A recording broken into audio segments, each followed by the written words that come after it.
Normally I have like a little intro screen. I've never just jumped right into a stream before. Oh, it's so weird. There's no one here. I can say anything.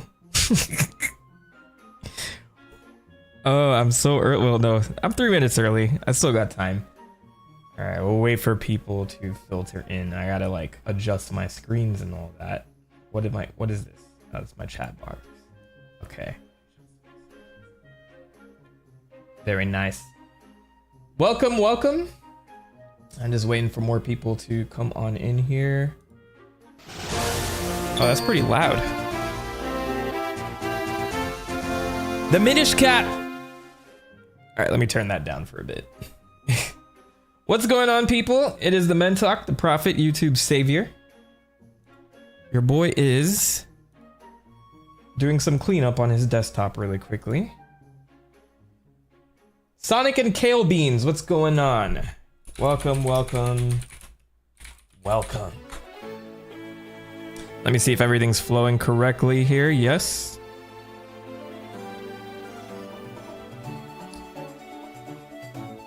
As we listen to the soothing sounds of Zelda music. All right. I feel like it's been a while since I had a proper gameplay stream where I'm just chilling. But I'm gonna do things like a little bit different this time around. I'm gonna try and do like live research. I don't know what that entails. It's very experimental. But I'm trying to like kind of play this game while I also figure out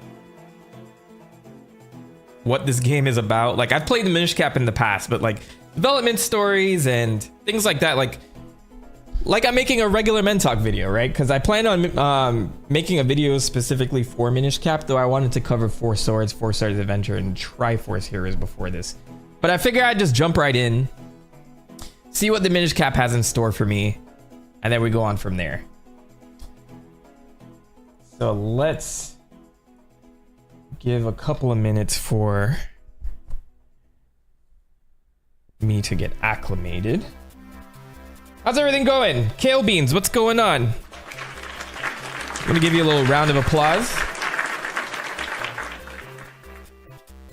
And Sonic, what's going on? Sonic the Hedgehog himself pulled up to my stream? Insane. Saying, where's everyone? You know nobody comes to my live streams. Everybody wants the next Origin Oracle. That's what's going on. I gotta establish myself as a streamer on the main channel, or I should make another one and just make another channel and then stream strictly there. Because I feel like at this point, people come to the channel, they're like, man, this guy's streaming? I'm out of here. I'm here for long form content only. I don't know if that's true or not, but we'll see. All right. Static Shark 64, welcome in. There's been a lot of Nintendo news lately since I last streamed, because if you guys saw, I covered the Nintendo Switch 2 announcement. And so I felt that the Nintendo Switch announcement was an 8 out of 10 all the way through. But all this other news came out after the fact, which has a lot of people frustrated. Like, everything costs money for the Nintendo Switch 2. It's insane. Remember that little tutorial game they showed off, and I said, oh, this might be a little cool walkthrough into the Nintendo Switch 2, and you have to pay for it. I think it's like $10 for that thing. I'm not paying for some random game where you just walk around and just say, hey, like, what is the capabilities of the Switch? Why not just play a game and figure that out yourself rather than spending $10 on a tutorial? I thought that was pretty insane. And then the price of the Switch, I think, is not that horrible, but now they're putting it on pause to figure out this whole tariff situation, which I don't know if it's going to affect the price or not. It's just the market is just so unpredictable right now, where I don't know what the price of anything's going to be in like five months. So there is that. I still got to, like, I guess for work purposes, I still got to purchase a Switch 2 regardless, right? Because I got to make sure that I'm keeping you guys well informed on what's happening and what's going on. Luckily, I started that business for this channel, so, you know, like, that's an expense for me. The profit of streaming, indeed, yes. So as more people come in, welcome to the Minish Cap stream. Just so you guys have an idea what I'm going to do today. I'm not just gonna play this game. I'm gonna do research at the same time. So we'll play a little bit of the game, and I see if there's like a good when there are good stopping points. I'm gonna go into research mode, just kind of like, so you'll get a little bit from the lore from the game, and then I'll go into research mode to see like how they developed Minish Cap and stuff like that, and I'll be taking notes along the way just for like a future video. But yeah, like what was the development behind it? Who came up with this idea? Who worked on this game? Like sometimes I'll be like researching these things and I'm surprised at the people who are involved. I don't think it's any secret that Capcom actually worked on this game, but if you didn't know that, there you go. That's your first little fact of the day. Capcom actually developed this for Nintendo after developing the Oracle of Seasons and Oracle of Ages games. So this is their first, like, you know, their third original game in cahoots with Nintendo. And a lot of people look back at Minish Cap very positively. So I'm excited to play this because I have not played this since it came out, which was 2004 or something like that. The 2004? These are the things I'm going to confirm later. Yeah, it was new 2004, but it didn't come out until January 2005 for North America. So I'm excited to get into it, scratch the surface on the lore. This is like one of the earliest games in the timeline before, this was the first game in the timeline before Skyward Sword came out. So a lot of really cool stuff in here. What about fan-made game of Switch 2 Welcome Tour for free? Exactly.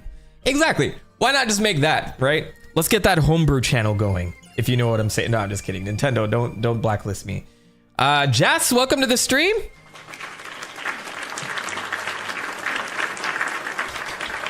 All right, I think I got enough people to start getting into it because I know, like, unless I'm doing an announcement, my streams don't pop off too well. So spread the word if you have anybody who's interested in watching a playthrough of Minish Cap. I'll be here for a little bit. I'm gonna make this as educational as possible, and of course, like the stream. If you're enjoying it, you don't have to, but to support me, it helps. We'll get the algorithm going when it comes to the stream in general. So this would be the first Toon Link in the timeline, and actually, so this is a little tidbit I will mention in my upcoming Four Swords video. I don't know if my Four Swords video will be next, but for Four Swords, that's actually the first appearance of Toon Link.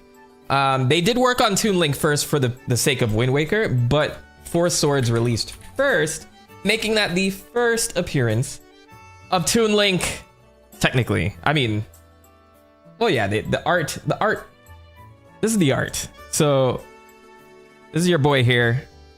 This is Toon Link. And so we saw this as the first rendition of it before it became like the stylized thing that everybody saw in Wind Waker. But this came out like a few months prior to Wind Waker. I think a month before. I have to remember my dates properly, but and then Minish Cap was the follow-up for Toon Link. So Toon Link became a thing for quite some time. I wonder if we'll ever see him again, aside from like Smash games. But I guess that's something that we'll keep tabs on in the future. All right. So without further ado, let's begin. I might take a little break in between to see if there's any more news for the Nintendo Switch 2. Just as like a general question to everybody, I don't know who joined me for the Switch 2 announcement, but what do you guys think overall? What do you guys think of what's going on there? Is it way too much? Is it too expensive? Maybe that's like the first little poll I'll put here, because I know this stuff is like, I don't know, maybe like even Mario Kart. Why is Mario Kart $80 and why is the physical copy $90? And then Doug Bowser came out and said, well, we have something that's cheaper. It's called a Nintendo Switch 1. And he didn't say it, you know, that verbatim. But, you know, if you've grown up with me back in the days where the Xbox was like coming out with I think it was Xbox One that was announced. I always mix up my names for the Xbox. I think, yeah, definitely Xbox One. There's a very popular quote where that was announced for a very, very high price point. And Don Matrick, who was the president of Xbox at the time, famously said, yeah, we have someone who can't afford like an internet connection or something like that. It's called Xbox 360. And that put off a lot of people, because it's like, okay, well, you're asking people to buy your product. And this is not really like the hominess that we're looking for. So Doug Bowser, I think, is kind of going down the same route. I think like he just doesn't have the riz that Reggie had. And obviously, Reggie, I think, is very full of himself sometimes. I read his book recently. Reggie Fils-Aimé, ex-president of Nintendo of America. But he made these decisions that made a lot of sense. He pushed for Wii Sports to be packaged with the Wii. I think that's the reason why the Wii sold so well, to be honest. I And then like other things, like the whole like Wii marketing campaign in America. I think just things that like appeal to a regular American family. Like Reggie was a big part of that. Even though he's not there developing the games, he met with Mr. Iwata very frequently and came up with these decisions along the way. So when you see them making these decisions now with like no foresight, I think it's just there's like a huge gap between what was and what's now, especially with Iwata like passing away a long time ago. Nintendo hasn't really been the same, and I think they're running things as a business for sure. They have to make money at the end of the day. I'm not saying they give away everything for free, but you have to make sensible decisions that will attract that. And if that means like losing out on a little bit of money here and there, you might have to do that. So I don't know, with the Switch 2, like the charm that Iwata had is just not there, you know? And it just seeing him passing away before the Switch released, I think that gave like a lot of his spirit into that console as well. This is the first one without him, you know? So yeah, it shows. The charm is not there. A much younger set of people are working on the Switch 2. So I guess my first question for you guys today, I'm gonna put it in the poll. Is the Switch 2 too expensive? Or is it the games? I'm gonna put console, games. Or I'm gonna put none of it's expensive.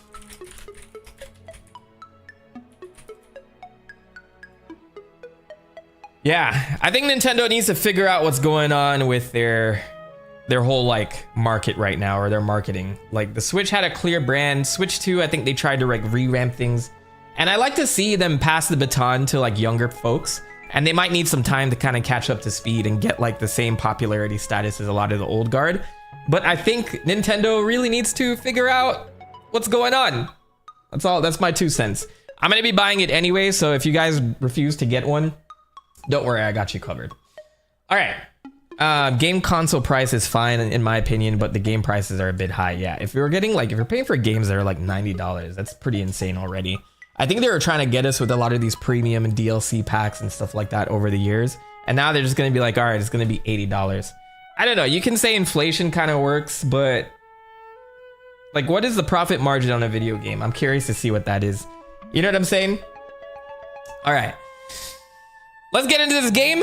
I'm going to turn down my Zelda music here and turn up the crunchy sounds of the Minish Cap. Let's hear that Game Boy charm over here. Oh, wait. I missed a donation. Hang on. It must get pretty lonely here. I'm the creator of Nintendo. Hey. Thank you, Kale Beans, or is it Cali Beans? It must get pretty. All right, don't repeat that, Sonic.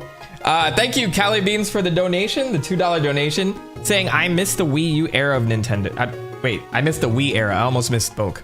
I missed the Wii era of Nintendo, which I kind of agree with you, man. There's so many games on the Wii. After a while, the Wii kind of got distracted in itself, and the hardware wasn't keeping up, and then the PS3 and 360 were like running circles graphically around it.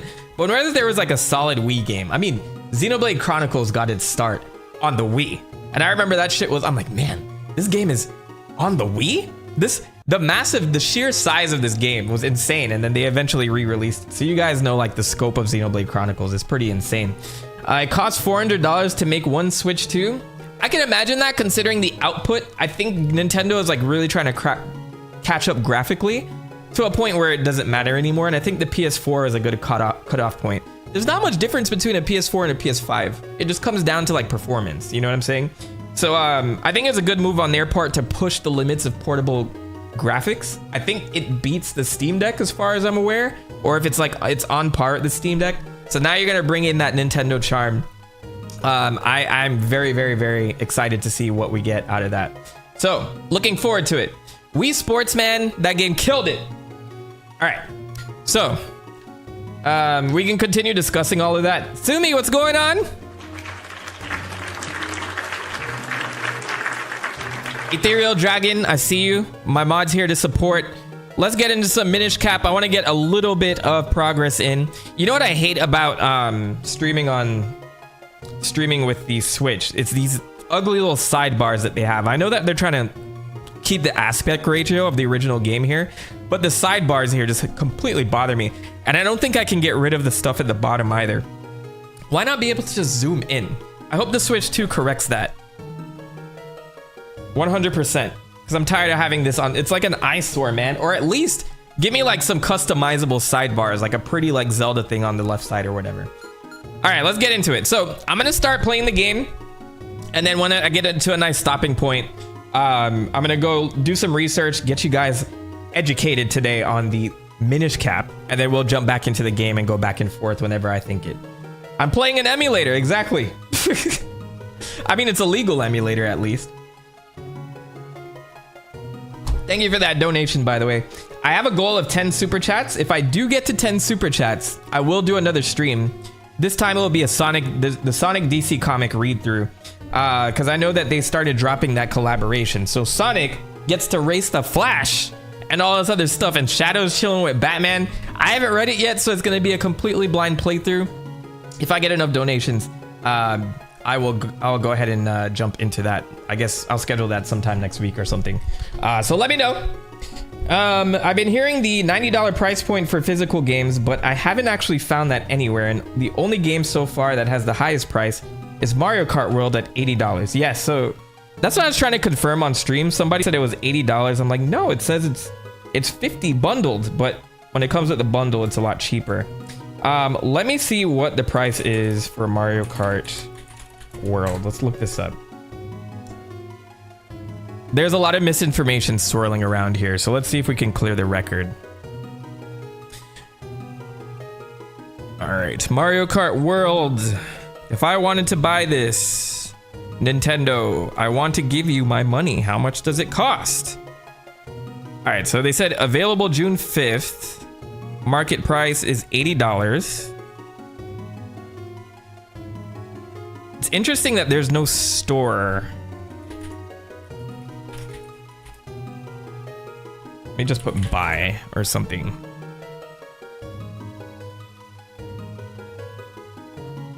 All right, so Best Buy, it's sold out on Best Buy, or is it not for sale yet? I don't think it's for sale yet.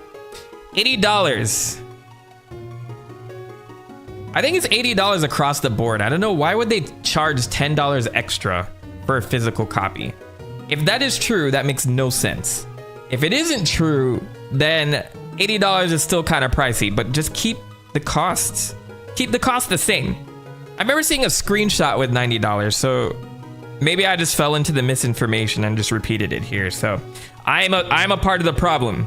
I will say it is $80 for right now. It's still very expensive overall. I wonder why they think Mario Kart World is worth that though. I'm very curious as to that. Like, why is this $80 and why is Donkey Kong 70? You know what I mean? And Tears of the Kingdom was also 70. It's a little weird. I think people were saying $90 was a Euro price. This poll needs a they're both too expensive option. Can I edit this poll? No, I can only end polls. You know, I knew I was missing something. I knew I was missing something, but I'm gonna let it ride. All right, so unless anybody has like a counter argument that it's $90, please let me know in the chat and I'll go look it up and confirm. But for right now, I don't think that's the case. Thanks for calling that out.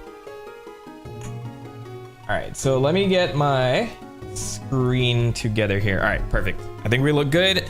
Stream looks good. Let's jump into some Minish Cap, baby. Thank you guys for joining me. It's a very experimental stream overall. So let me know if you guys enjoy. Is this gonna be my name? Should I just call myself? No, let me. This guy will not be Link. He will be Mentok, the prophet, YouTube savior.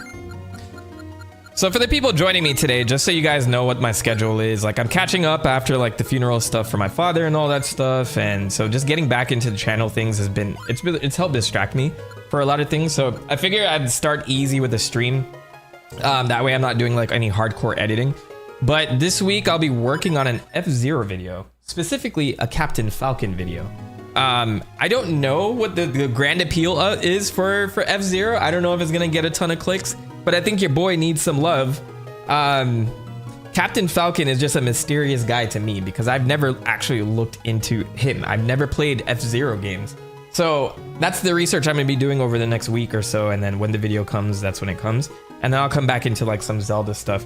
As you guys know, I'm leading up to like a massive Smash video for 64. And then once that's done, then I'll get back into like other things, or maybe take a break from Nintendo and start segueing into like, I don't know, Kingdom Hearts, Final Fantasy, Dragon Quest. There's like, the options are unlimited. Mega Man? You know, who knows? Maybe I'll take a little break from Nintendo, try to break into another like audience, and then do Sonic stuff on the side. I don't know. All right, this is the beginning. A long, long time ago,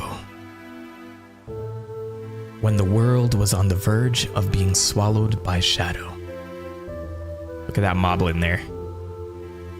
It's like actually like Breath of the Wild art style there. The tiny Picori appeared from the sky, bringing the hero of men a sword and golden light. With wisdom and courage, that's the Triforce, the hero drove out the darkness. When peace had been restored, the people enshrined that blade with care.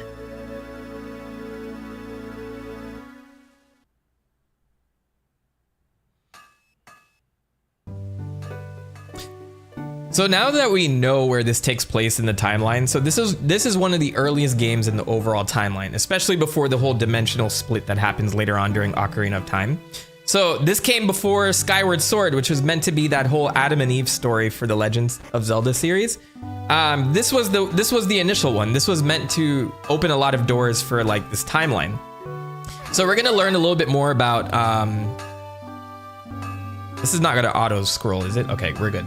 So we're gonna learn a little bit more about like how the whole tunic hat came to be, right?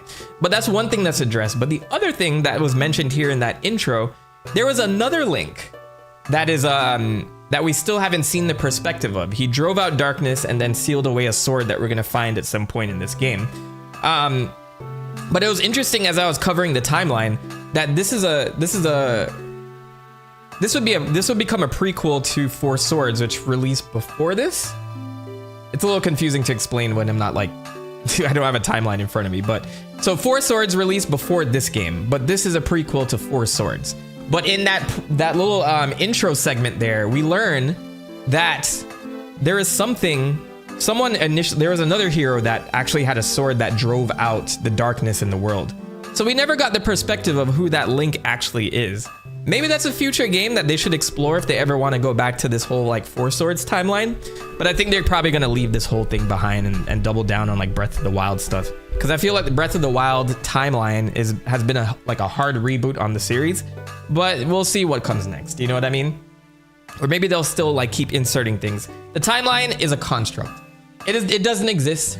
I don't prescribe to it. I don't even think Nintendo ever had a plan for it, but I'm just putting it out there that some of these games were actually connected, especially this one in Four Swords. So it's interesting to see that little intro segment where they talk about a different Link that we've never seen before. Let me make sure my chat's on screen actually. There we go. Mentok, the narrator. Yeah, my narrating is actually really good. I've been working on that, especially with this like fancy mic that I have. Bring the Minish Cap back, Nintendo. Minish Cap is the first Zelda game I ever beat. Well, there you go. See? All right, let's get into the game. Good morning, Master Smith. Should I add the little like sound effects? I hope this is not gonna take too much time. Let's see. Let's get Zelda in, and then we'll get. I promise this is worth it. I promise. All right, this is the other way. We'll do this. What does this sound like? Oh yes, I like that. Okay. And then up the pitch a bit for Zelda. Get a Zelda. Yes. All right, how does this sound? Good morning, Master Smith. That's very high, but you know, it'll work. Good morning, Master Smith. Goodness me, Princess Zelda. Did you sneak out of the castle and come all this way alone? I sound like a demon. Let me turn down the reverb. There it is. Okay, just a little light one. The minister is sure to be worried about you. You know how he gets. Oh, don't worry about him. He'll be fine. Where's Mentok? I'm right here. The whole town is bustling for the annual Picori Festival. I thought he and I might go together. Would you mind terribly? Terribly what? What does that mean? Would you mind terribly? You didn't ask for anything. Oh, is that what you're here for? I thought you came to actually see me. You are awful, Princess Zelda. I'm one of your constituents. I voted for you in the recent election. Well, Mentok was up late helping me last night, and he's still asleep. So get out of my shop.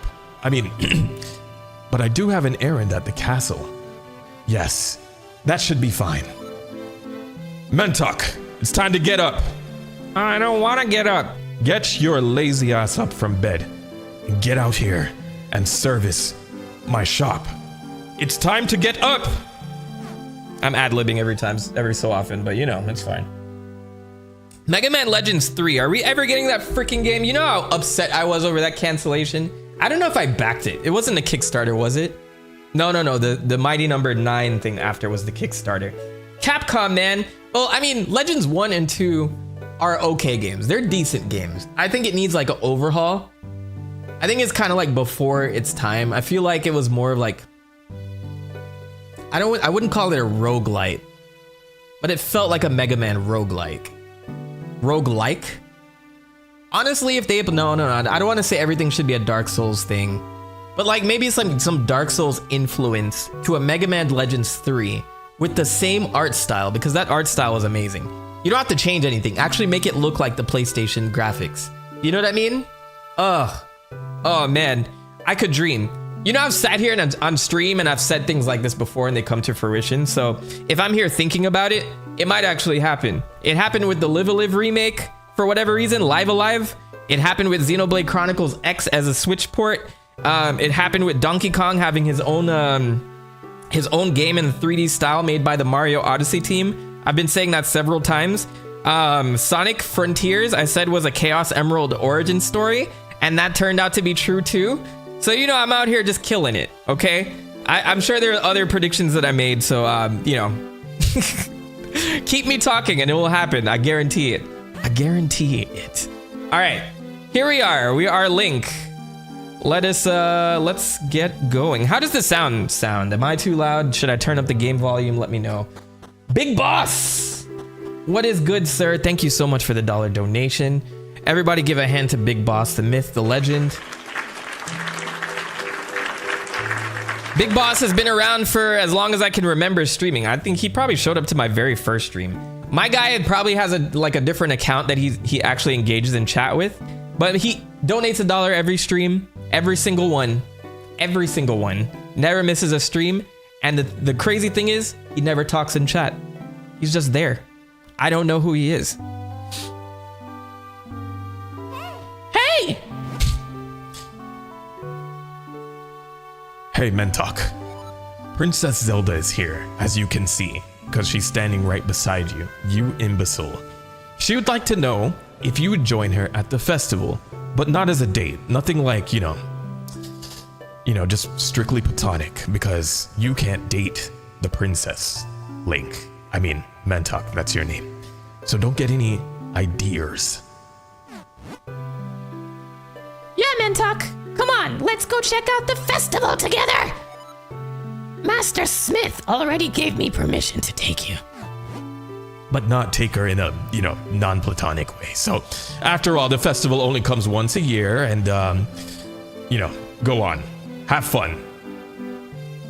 Oh, and I also did predict the Sonic movie trailer. How can we forget that legendary piece of legend? There's a lot of... hype has died down from that video, I think strictly because I have so much other content now that people don't really get recommended it too much anymore. Which is kind of sad, that was my claim to fame for a bit. But I did try to transcend past that meme, so I did accomplish that. But it's like insane that that kind of died down. Man, you know what Paramount needs to do? They need to make a trailer with Gangster's Paradise. Just own it for Sonic 4. Call it a day and put me back into the spotlight again, because, I think I've fallen off as a Sonic champion. Jet, my dude, what's good? Also, hip hop her. Welcome to the stream. It's good to have you. I hope you stay for a long time. All right, thanks for concerning the sound. I feel like I'm not gonna get anywhere. That's me playing any game ever. And while you're there, you can do me a favor, because you are my servant. Let's get that right, Mentok. I just finished making this sword for the minister at Hyrule Castle. I'd like you to deliver it to him. Take this. You've accepted the smith's sword. Make sure you don't lose this extremely important delivery. I love the foreshadowing here already. I'm sure this is gonna go very well. Torchlight, welcome to the stream. I see you, bruv. We're getting deep into some Minish Cap, man. I actually feel good playing this game. I love Game Boy Advance games. Ugh, what a great library. So amazing. I would love to play I would play like a whole, I would do like a GBA marathon with you guys because I have such fond memories emulating all of these games. It's bringing me back to my middle school days, man. There's so many cool games, and like the internet was the Wild West. You can still get a lot of this now, but I mean, like, it's much harder to emulate these days. I don't know. Maybe I should get off this topic before YouTube comes after me. We'll see. I only think Breath of the Wild is unreasonable. For $70, you do not receive the DLC. You also need to pay an additional $20 for the DLC, which makes Breath of the Wild $90 for the definitive remastered edition. All right, so all of that's bullshit, by the way. Not what you're saying. All of that Nintendo is doing is bullshit, because Breath of the Wild should be at a discounted rate. We know that Nintendo does not discount games. I'm pretty sure that Mario Odyssey is still like $60 now or something. Even after years of being around, they're notorious for not dropping or having sales on games. It's insane to me that you would come out with a new version that performs well, because I think that still Breath of the Wild, even though it was a launch title, it was technically a Wii U launch title, but even Breath of the Wild was a launch title for the Switch. It had its hiccups, right? And it could perform a lot better. So now that you have the tech within the Switch 2, you're charging it like as a brand new game. So like, here you are. If you don't have it, here's $60. But if you do have it, spend $20 on the upgrade, but then we're not gonna give you the DLC packaged in with everything. That's unheard of. I don't think I'm gonna go back to Breath of the Wild for that reason. I don't care that much about playing it again, performance-wise. I don't have the time anyway, you know what I mean? Maybe in like 10 years time or something where I really wanna relive like the Breath of the Wild experience. I'm not gonna do that though, and I don't think you guys should either. That's my opinion. I don't often give opinions. You can vote with your wallet however you'd like. I gotta buy the Switch 2 for, you know, entertainment reasons. If I were not running a channel that's strictly around Nintendo content, I'd probably wait a little bit. You know what I mean? I'm not in any rush. We still sail those seas. Where's the One Piece theme when I need it, you know? How else am I supposed to play Mother 3? You know, one day we just need a full Mother 3 remake. I think Nintendo just doesn't care because a whole translation patch came out, and a really good one at that. A fan translation patch for Mother 3. So they felt lucratively, anybody who wanted to play Mother 3 already pirated it and played it when it came out. So they missed out on that. But I think now that enough time has passed, release that shit officially, bruv. There is a Game Boy emulator on the Switch. Just do it. Anyway, continuing on. Torchlight saying, by the way, I'm a rather new viewer to your channel, and I just wanted to say I absolutely love your channel and all the work you put into your videos. They're so nice to watch. Appreciate your content so much. Torchlight, thank you. What a really sweet comment. Thank you so much. Yeah, like, you know, there's a lot of video essay channels out there, and like I really try to balance my regular life, my work life, my personal life, and YouTube. And like I want to put out something that I would watch, and that's the most important part to me. I want to make sure that my I's are dotted and my T's are crossed. That's the term. I want to like make sure that the research is there, so anybody that watches it doesn't have to like double guess and trust that I'm saying the right things. And another thing that you guys see I don't do too much is inject my opinion into everything. Even though I will give my opinion if I feel strongly about something, but I'm not gonna force it. So like I like to keep the facts and make it entertaining. So I see a lot of you guys, I'm checking the analytics. A lot of you guys watch me on your TVs, which is flattering to me because that means you settle down, you get a snack, and you sit and you watch me on the couch. That I think is like, that goes to show. I think like 35% of you watch me on your TV, which is pretty cool. Like you don't just sit there on your phone. You settle in and you watch some Mentok stuff. So Torchlight, thank you so much. That like really validates the things that I'm doing. And yeah, more to come. More to come. Thank you so much. All right, we're gonna do some research live today, by the way. When the Jet Set Radio lore video, bruv. I gotta get back into the Sega stuff, man. Sega has so many things. Jet Set Radio, Shenmue, Nights into Dreams, Skies of Arcadia. Quote me on this. Skies of Arcadia is definitely gonna get a video for me. I know that it's not the most popular Sega IP, but they just trademarked it recently. I guarantee there's either a remaster or a remake coming. You can quote me on that. So I will definitely make a video for that. It's probably not going to garner a lot of views, but I want to get through the Smash roster really quickly. And when I say Smash roster, I mean 64. And then I'll figure out what's next. Maybe I'll lean back into Sega, like fall back into the Sonic stuff, and then go into you know, it's like some Sega franchises, and we'll see. Sky's the limit. You know what I mean? All right, let's make some progress. I'm glad to see the chat like popping off today. Zombie Souffle, welcome to the stream. All right, here we go. This is the blade that will be presented to the winner of the competition. Don't lose it. And while the two of you may be childhood friends, remember, no sex. I mean, Zelda is the princess of Hyrule. You watch over her. Don't let anything bad happen to her. You hear me? I don't know if I'm your father because I haven't specified this. I might be your uncle. I don't know. Or maybe you just work for me. So where do I get off speaking to you that way? Either way, Mentok, you know what I'm saying. You know what I'm telling you. Hands off the princess. But I want him to smooch with me. You shut up, you. You shut up. All right? No smooching. None.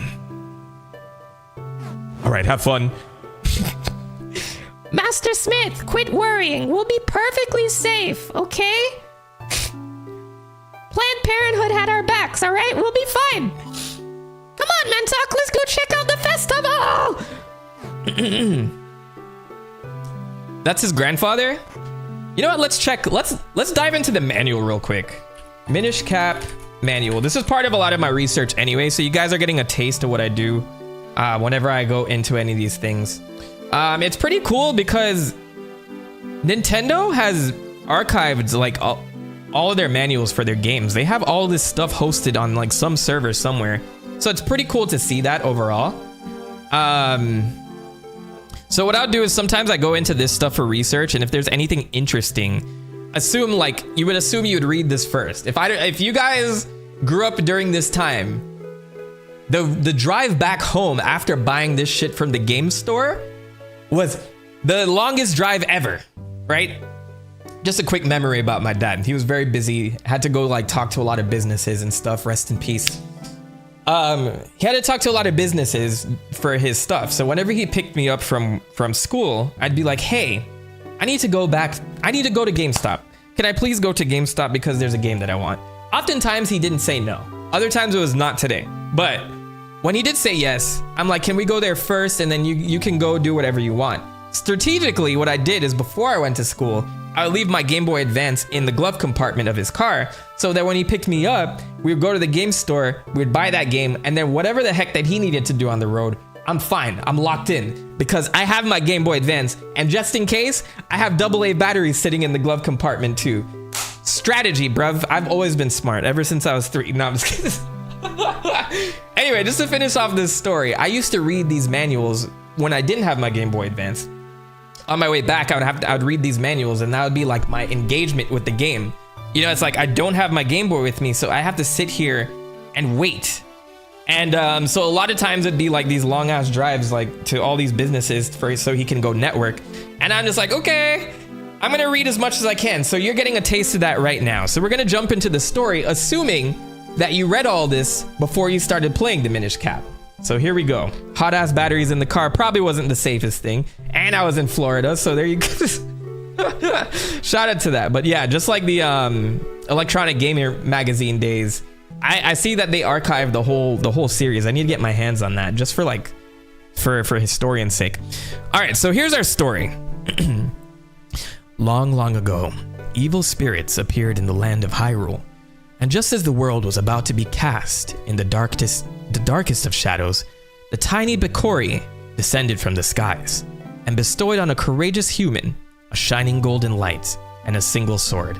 So as I mentioned earlier, this courageous young man that you're talking about is apparently some reincarnation of Link that was prior to this game. And we never had a game about that particular Link yet. So I'd be interested to see like the Picori come back and see what that story is. Or maybe it's just redundant, you know, like because this tells a similar story. This bravest of men used his wisdom and courage, his golden light and his sword to fight off the demons and restore peace to the world. The people were so grateful to the Picori that they began to hold a Picori festival once a year. And then, long after, when the Picori have passed into legend, Princess Zelda of the Kingdom of Hyrule comes to invite her childhood friend, Link, to go see the Picori festival with her. There's a legend in the land of Hyrule that goes like this.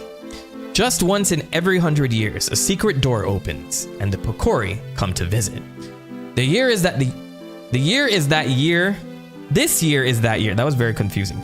This year is that year in 100. And the festival is usually grand. A sword fighting tournament that calls to mind the heroes of legend is taking place at Hyrule Castle during the festival. Excuse me. This year's champion is a man by the name of Vati, totally trustable person.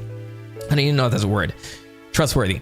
He wins the tournament with some ease, using dubious means, I like that word actually, that the brave men assembled there could not hope to match. And yet, not a single person knows this shadowy figure, but we let him in the tournament anyway.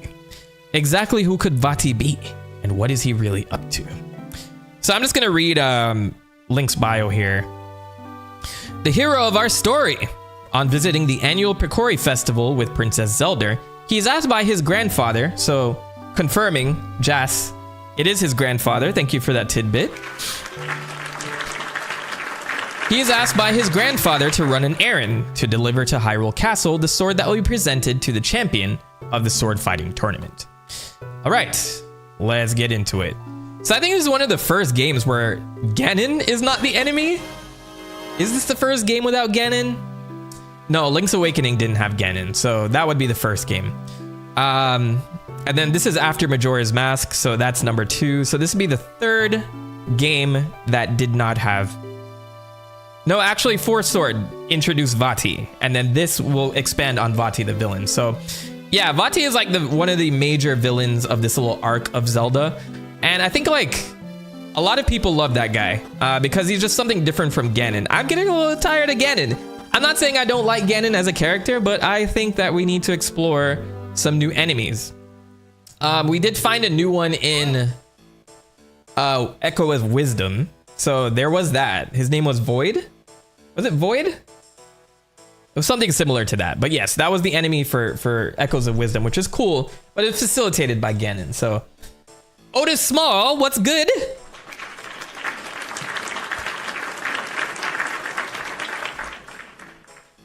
I think I should in my email. What were you talking about again, Jet? I forget. I was just talking so much.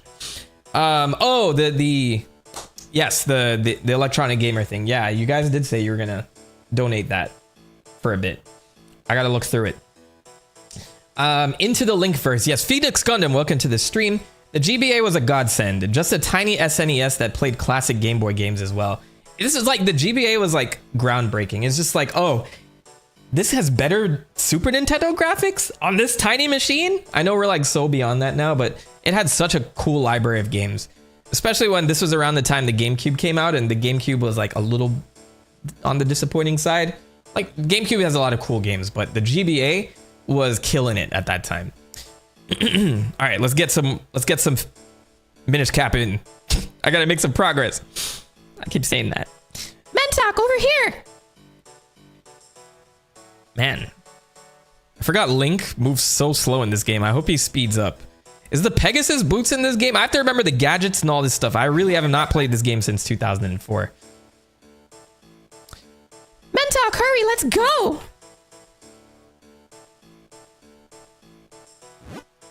Over here, come on, hurry up! Okay, Zelda, shut up. I'm gonna read everything. All right, so we have Hyrule North, Caster Wilds to the left, and the Minish Woods to the right. I'm sure I can't do anything because everything's blocked.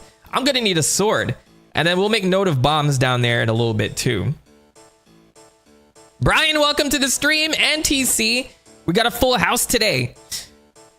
Well, here we are, the town of Hyrule. Come on! I love how the princess can just walk around like that. Hey, there's that iconic GBA flute, man. That flute was in like every single game.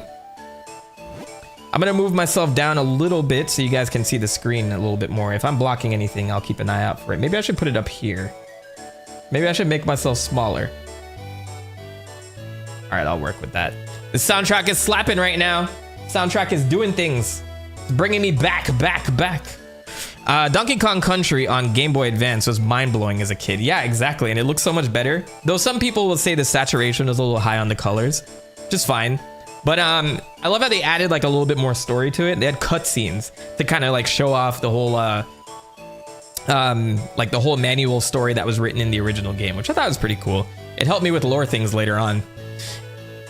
Here we are, Mentok. Doesn't it look fun? Come on, let's look around. Wow! I love to think that Link just wants nothing to do with this particular Zelda and just wants to do his job and sleep. I love his bed hair too. Like, how nice is that? Welcome to the Picori Festival. They say that every 100 years the Picori come to Hyrule, and this is the 100th year to the day since the last time the Picori were here. Phew. Preparing for the festival left me absolutely exhausted. Still, I am just enjoying watching people have fun. I'd never have fun. My husband never lets me have fun. Are you enjoying yourself, Mentok? This is the biggest festival in Hyrule. It's the one thing we can look forward to every year. If you don't stop to enjoy it, you'll miss out on all the fun. I forgot, did they do this every year or is it every 100 years? Because if this is every 100 years, none of these people will live to see the next one. I think it's every year, and then every 100 years the Picori come back. I think that's what I got from this. They say the Picori brings happiness to all the humans they meet. I wonder when they will bring happiness to me. Because my marriage is terrible. I am so miserable, Link. Please, take me. Please, don't go. No. I'm just on my way back from seeing the tournament at Hyrule Castle. Let me tell you, watching all those swords fights made me hungry. Each year, there's a sword fighting tournament at the Picori Festival. This year's tournament is already over. I couldn't believe how fast it went. I hear the victor was a mysterious man dressed entirely in black. You know, I thought this was Grimace for a second up here. Why did I think that was Grimace? Wait, I gotta check my stream really quickly. Am I on, I think I'm on normal latency, so like I'm like super behind right now. Is it normal or low? So I got a little bit of a delay, but it's all good. Yeah, I thought this thing was Grimace at first glance. I guess that was the McDonald's in this version of Hyrule. All right, let's keep it going. These will be all the shops. I kind of miss the days where like NPCs had valuable things to say. Now, like I play a lot of games and I don't want to talk to anybody because it's just like, oh, I wonder where I left my wrench. And it's like, I really don't care. I don't care about that. There was a time in these types of games where you had to talk to people to figure out what to do next. Now, not so much. I sound like an old man now. Oh. Well, while I hang out at the festival, if you guys haven't liked the stream, please do so. It helps me get more popular, I guess. It selfishly helps me get more popular. I'll admit it. I mean, all of us content creators are out for blood. You know what I mean? We gotta make a living. Wait, doesn't this look like Beetle from Breath of the Wild? Did he make his debut here? Or is it just a similar design? Let me see. Beetle. I'm going on all the tangents today, so like, that's it. Yeah, they say he makes, okay, so his debut was definitely the Minish Cap. So that is Beetle. I've forgotten a lot of what's carried over from Minish Cap because it's been a while since I've played this. Oh, hi. Are you enjoying the festival? I can only speak this loud. I'm so sorry. It's so much fun. I sound like Asmongold a little bit too. I'm so happy to be here. And my fresh fruits are just delicious. If Asmongold was louder. Buy some. All right. Take care. Oh, is that a roach? Oh, I got it. I got him. I got him. Come one. Come. Wait. Come one. Come all. Try your luck and win incredible prizes. Please play my game or else I'm gonna be deported from Hyrule. All right. Do you think I'll really see the Picori if I'm on my best behavior all the time? I don't believe in the Picori. I know I'm a child, but my voice does sound like this. I'm not a kid anymore. I'm too old to believe in any stupid old fairy tales. Long ago, and then even longer before that, I was born. Evil creatures appeared in the world of humans. They were powerful, frightened beasts, and they created such trouble. But then the Picori came from the sky, bringing humans powerful magic. With the magic light force and the Picori blade, the beasts were repelled, and the world of humans once more knew peace thanks to the Picori. So as not to forget our gratitude, we hold this festival each year. This is important lore right here. Now remember, little ones, the Picori only appear before good little children. So, you make sure that you are being good, or else the Picori will watch you. And if the Picori are watching you, they won't just give you coal. Oh, no. They'll make sure that you live a life of agony in the fiery, burning pits of hell. So you be good to the Picori, both of you. I'm watching you. Yeah, so if you only do bad deeds, you will never get to see them. So be good. Okay, bye. So it's interesting that they mentioned the Picori come from the sky. I wonder if that inspired Skyward Sword at all. As you know, a lot of these games are loosely connected. So the whole Legend of Zelda Skyward Sword is the Adam of Eve story where Zelda and Link were from this place in the sky after the goddess initially in Hyrule moved everybody up there to save them from the evils of Hyrule that were happening when Demise, an evil being, came from the cracks of the depths of hell. Anyway, long story short, we'll find out later on in that game that once they've come down and they've purged Hyrule of darkness, they are pretty much the start of the whole kingdom of Hyrule at that point in time.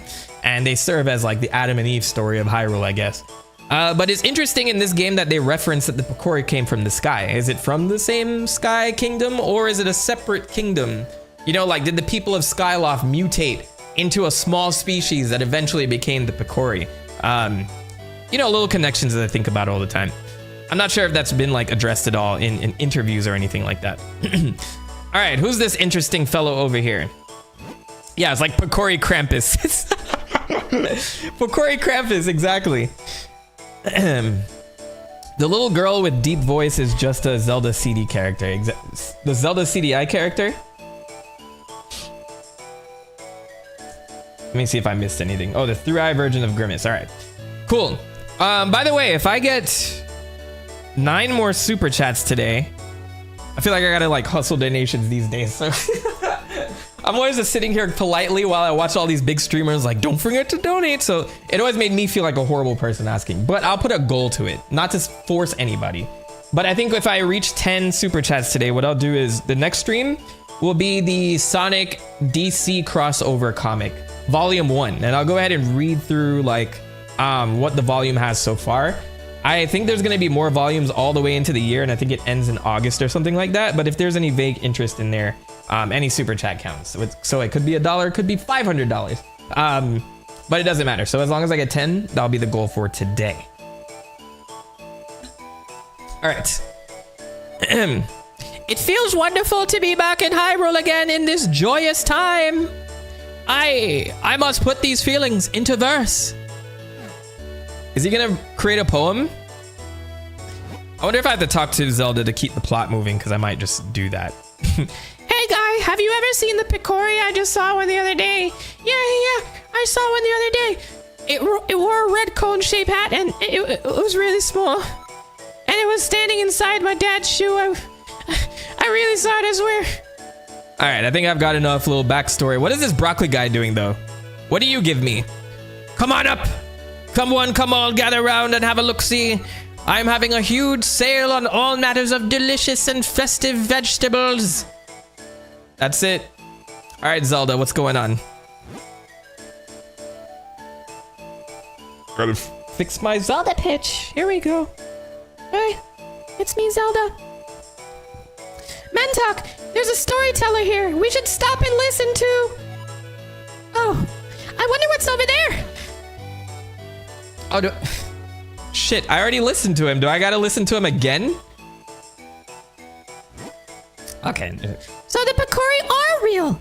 My father always told me they were. My dad told me. My pop. Oh, look at that. This is quite the spritzy Zelda, bruv. Say, wasn't there gonna be a sword fighting tournament at the castle? I wonder who won this year. Oh, wow. Over here. Yeah, I'm like slowly merging into Toadette. It's just, she's just so like high energy. I don't know how else to depict her really. Welcome back, Sonic. We have a winner. Oh my, Princess Zelda. You won the grand prize in our drawing. Wow. You get your choice of any of these wonderful prizes. What will it be? First, we have this lovely heart-shaped stone. Next, we have this magnificent gem. Isn't that rupees? What are you talking about? And finally, there's this teeny tiny shield. So which one would you like? Let me guess. The jewel? Oh, but this heart stone is very cute too. Choose whichever one you like. The shield is so adorable. I think I'll take it. What? Why? Why would you want that ugly thing? I mean, what about the heart stone? It's cute. Or this giant gem. It's pretty. Honestly, they're both much nicer than that nasty little shield thing. Nope. I want the shield. Can I have it?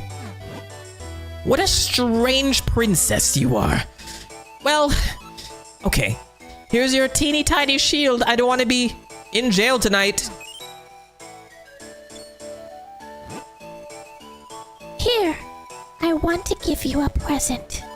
Doesn't this shield suit you perfectly, Mentok? I actually wanted the Heartstone, but Princess Zelda gave you a small shield. Hold the button to protect yourself. It is a little embarrassing, though. It's so tiny. Is this a penis joke, like in disguise?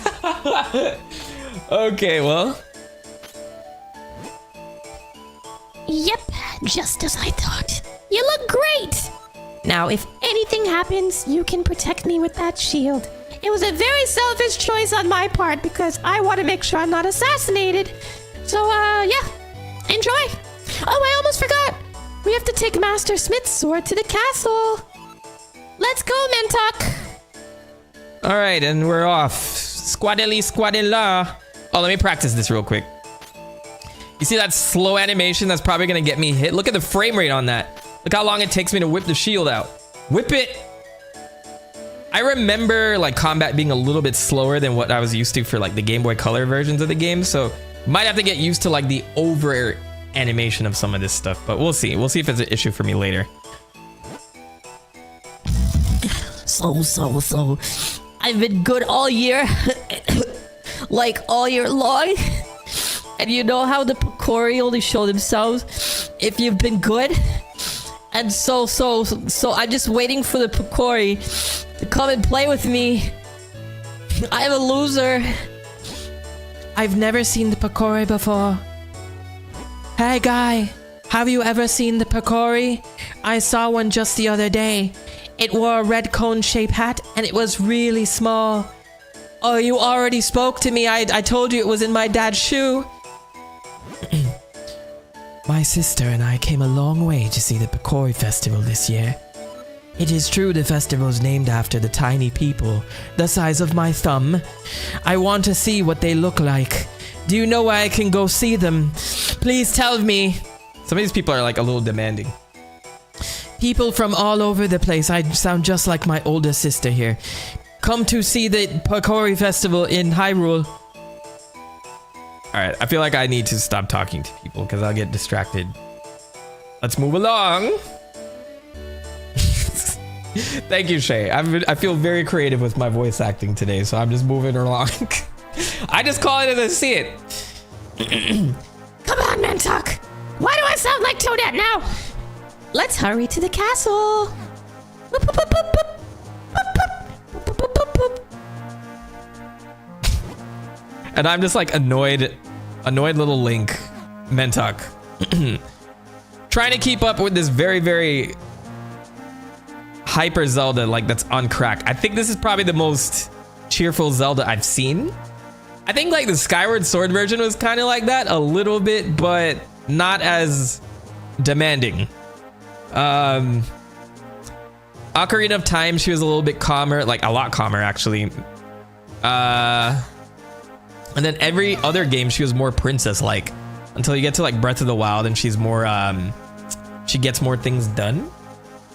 Same for Twilight Princess in a sense. So yeah, this is probably like the hypest Zelda I've seen so far. Ouch! That must be the business scrub I heard the soldiers talking about. I don't know why she has a Harley Quinn voice now, but that's what it is. They were saying a Deku scrub had been hassling all the passerby, and me being the princess, I can't handle that, so I gotta deal with it. Mentok, do something about it, otherwise we can't get to the castle. If only we had some way to defend ourselves against those nuts of his. And I don't mean your stupid little small nuts that I got the shield for to match, because they're small, you get it? Everything's small in this game, like you. I'm just kidding, I can say that because I'm your childhood friend, right? Alright, let's go. Deal with him. How convenient that you bought me this shield to deal with this problem, Zelda. Alright, so let's deal with this little guy. Why is this blocking the castle? You don't have any guards to deal with him? Please, forgive me, sir. I was just trying to feed my family by killing you and bringing in your delicious Hyrulean meat. Please. I heard there was a festival and I came to town hoping to hawk two of my wares. Oh man, that's so last year. Let me not continue. I will never say that again. Unfortunately, we scrubs have a tendency to spit nuts where we speak. Hey, yo. Everyone got scared and ran away. I promise I'm not making excuses, and they wouldn't buy anything. So this is a terrible place to do business. I'm going back to my cave. Did he die? I actually feel a little sorry for that business scrub. But that nut hurts. Who localized this game? Who localized this game? I'm waiting for the conflict to start before I get into like a little bit of research to figure this out. But whoever wrote this script in English needs to be stopped. Like ASAP. I'm gonna find you. I'm gonna figure out who you were. Because I know what you were doing here. I know what you were doing. Oh well, he won't be hassling anyone now. We better hurry up to the castle. That must have been a powerful nut for it to hurt that much. Zelda, why are you following me that way? All right, let's move along. This is clearly up to no good, the translation person. We gotta figure this out. We're gonna get to the bottom of this. Oh, this is one of those games where I can roll for efficiency. Yes, it's not a Zelda game unless you're rolling to save time. Rolling around at the speed of sound. Hello. Hey, welcome to Hyrule. Ah, Princess Zelda. When did you leave the castle?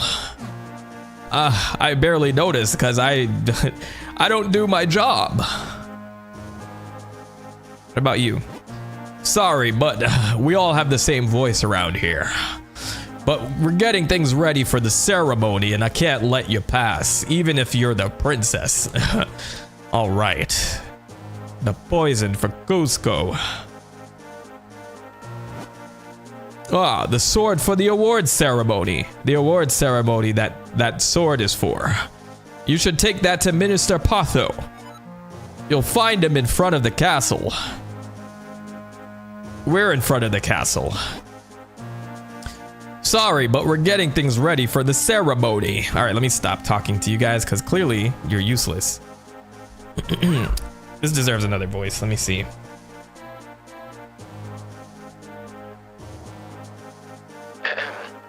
Oh, Mentok, you brought the sword, didn't you? Then as minister to the kingdom of Hyrule, I, Patho, accept this blade. You came just in time because I was sweating. I didn't know how I was gonna get my hands on that sword. The award ceremony will begin soon. I'm sorry, Mentok, but I'd better go. I have to prepare for the ceremony. Thanks for the date. I had a great time at the festival. Thanks for coming with me. Since you're here, Mentok, why don't you join us for the ceremony? I think I'm done with that filter. That's like really obnoxious. All right, so we begin our ceremony for the Pakori. I didn't know it was behind closed doors. You figured they would do this in front of the festival, though. Or did they just not have the processing power for all of that? Do you know about that sword, Mentok? It's called the Pakori Blade, and it locks much evil away in that chest. The Pakori Blade is sacred among the people of Hyrule. The legend has it that long ago, the Pakori gave us this blade. Whomever wins the competition earns the honor of touching the sacred blade. Just the tip, though. Oh, it's the king! Hell yes. That's how we sound. Let the award ceremony commence! Vati, champion of the competition, you may approach the blade. I'm the king, you know, so you can do it.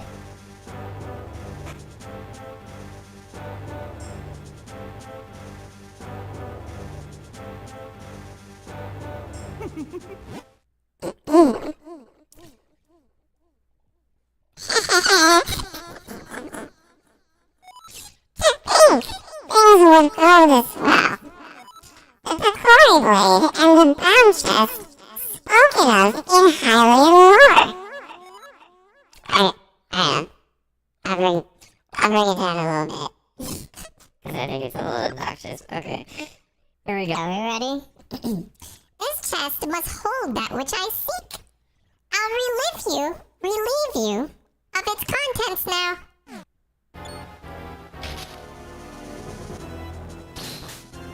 Guards, get him! Look how useless they are. Do not interfere with me. As victor, I have earned the right to approach the Pakori Blade. It's in the rules. It's the law. It's in the Constitution. You can't touch me. Judges, I don't care about that. I am going to take this for myself and my rightful place as owner of the Pakori Blade. I don't have to listen to either of you. I've been waiting for this moment forever.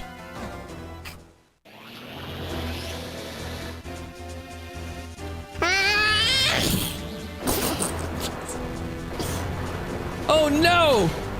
What's gonna happen now? I meant to do a regular, like normal playthrough of this, but I'm like too deep in right now. Who are you? Zelda. Who are you? Why are you doing this? The princess with the mystic aura! The power that was gifted to the people of Hyrule still flows within the veins of the ladies of its royal family? Interesting.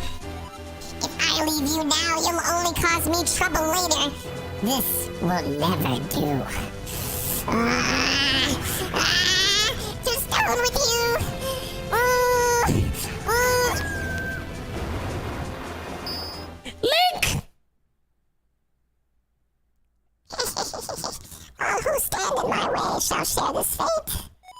Sweet! Now, to find out what power awaits me in this chest...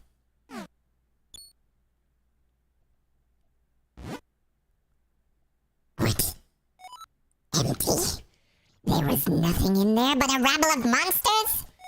What is the meaning of this? No, not after I won the tournament. There was no reward. Wait. Well, I know the force I'm after is somewhere out there. I'm in no hurry.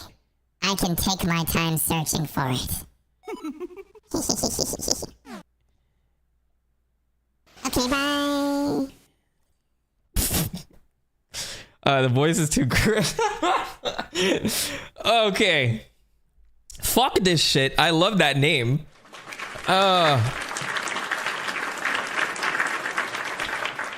I am too tired to watch the stream, unfortunately, but I'm glad to see you having fun. Sending you good vibes. Take care, mister. Thank you. Thank you for coming through.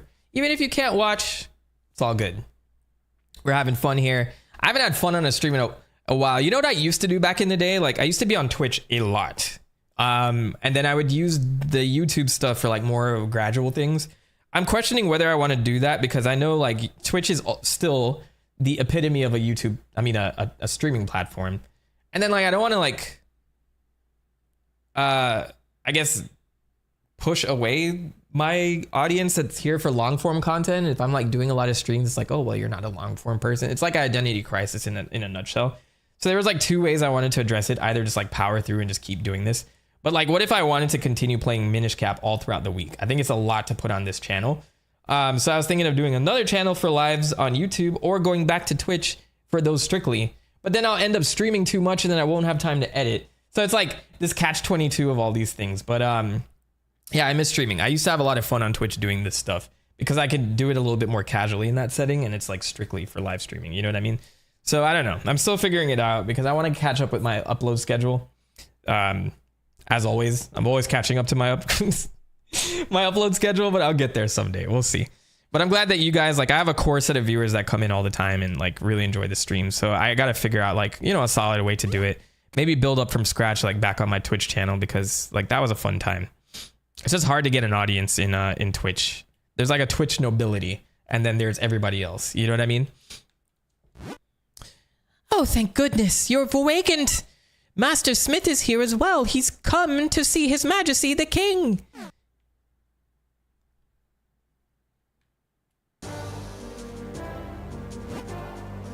Oh, Mentok, you're... Wait, this is the grandfather.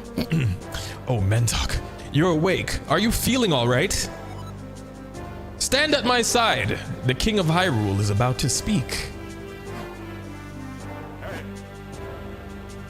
It is as you have all heard. It is...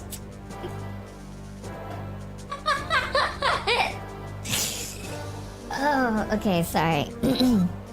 A sorcerer named Fatty has cursed my fair Zelda and turned her to stone. If we had the sacred Picori blade, we likely could have broken the curse. But Fatty shattered the blade. However, I have not given up hope. What do you know about the Picori? You, stand up here now. The Picori? Not much beyond what the fairy tales say. They're supposed to be very tiny, if I'm remembering correctly. Yes, the ones from the fairy tale. But the Picori are no mere legend. They most certainly exist. I know this. I'm the king. No one outside of the royal family knows the truth about them. The Picori, who forged the sacred blade, live deep within Minish Woods. Oh, Minish. That's the name of the game. They should be able to repair the broken blade and reforge the sword. What? Then we must dispatch the soldiers there at once. What are we doing? You knew this whole time while your daughter's sitting there, turned to rock, stone, and this is all you're doing? No, soldiers will not do. The Picori do not show themselves to anyone but children. That's a little sus.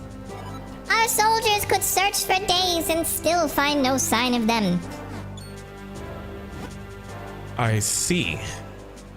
So we need to call Chris Hansen to set up a decoy to find which Picori will take the bait to show up at the house.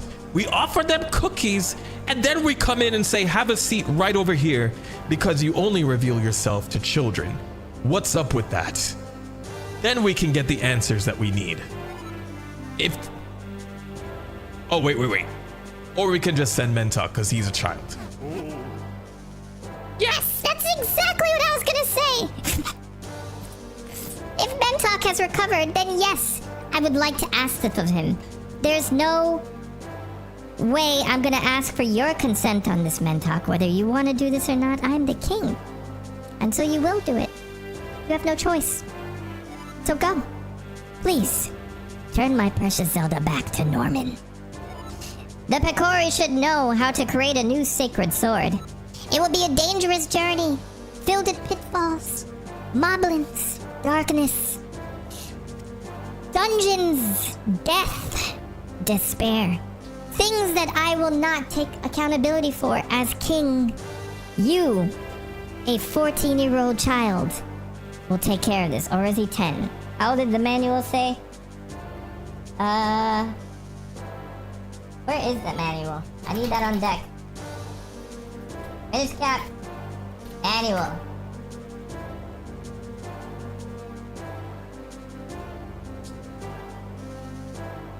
It doesn't say his age.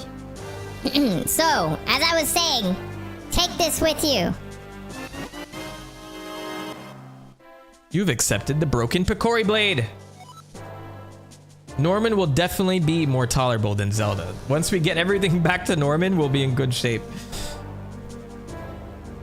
Wait. Okay. This is part of the sword needed to reforge the sacred sword. So don't lose it, child. You got the smith sword. It's a sharp blade made by your grandfather. Very well then. Send the soldiers to search for Vati at once. Yes, sir. Deep within the Minish Woods, you'll find a place called Deepwood Shrine. I came up with that name myself, just now. But once, humans and Picori shared that shrine as a meeting place. They would talk. They would send nudes to each other. Because remember, humans and Picori once spoke, but now they only speak to children, so that makes it even weirder. But I won't think about it. I think it would be best if you started your search there.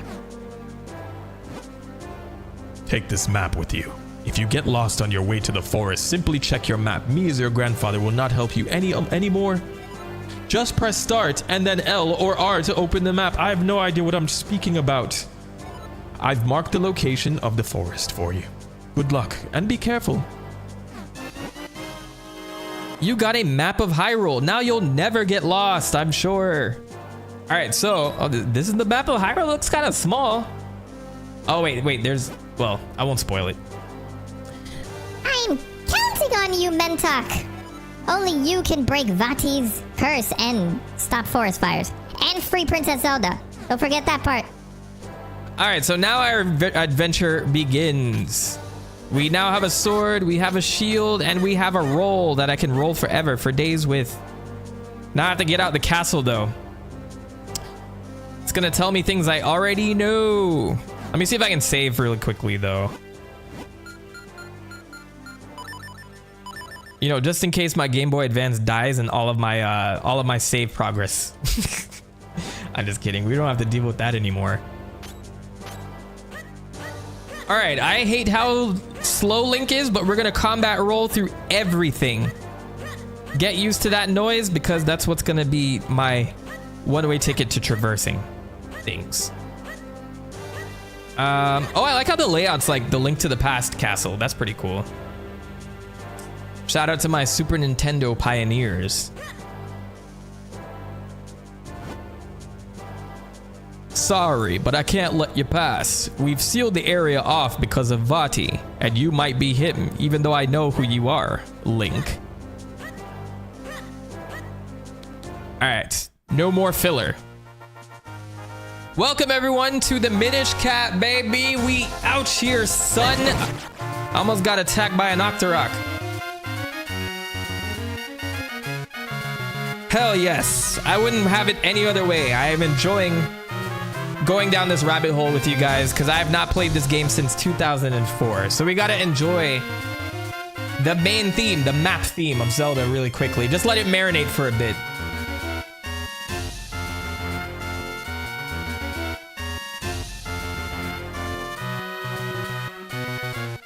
Yes.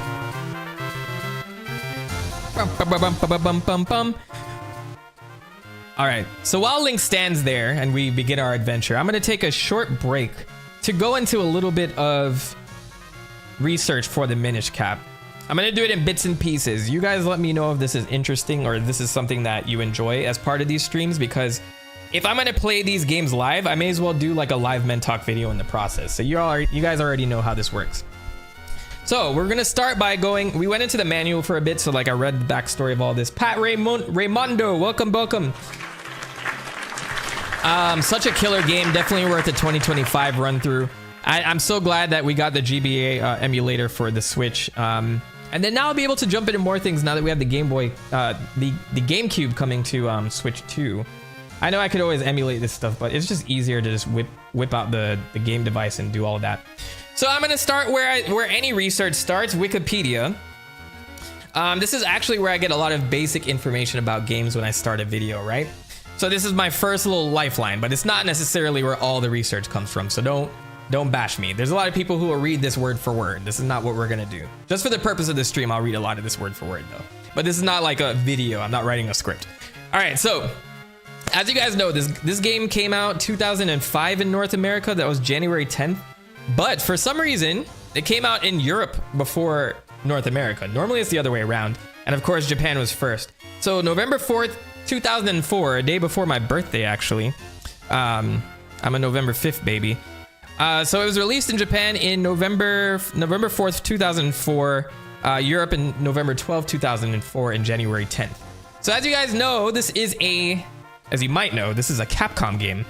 Let me see if I can zoom in on the facts a little bit, because I know sometimes it can be a little hard to see once it's on stream. Yeah, there we go. All right, we're in big mode. Big mode for a tiny game. So yeah, this serves as a prequel to Four Swords and Four Swords Adventure.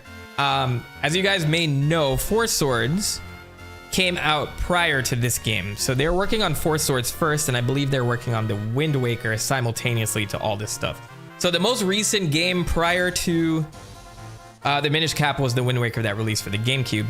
Now, Capcom worked on several portable games, including Oracle of Seasons, Oracle of Ages before all of this happened. And The Legend of Zelda, A Link to the Past was bundled with the Four Swords game, which was a multiplayer experience for The Legend of Zelda. And that was the first time that Zelda had multiplayer experiences where you can play with 3 other players to traverse dungeons and stuff like that.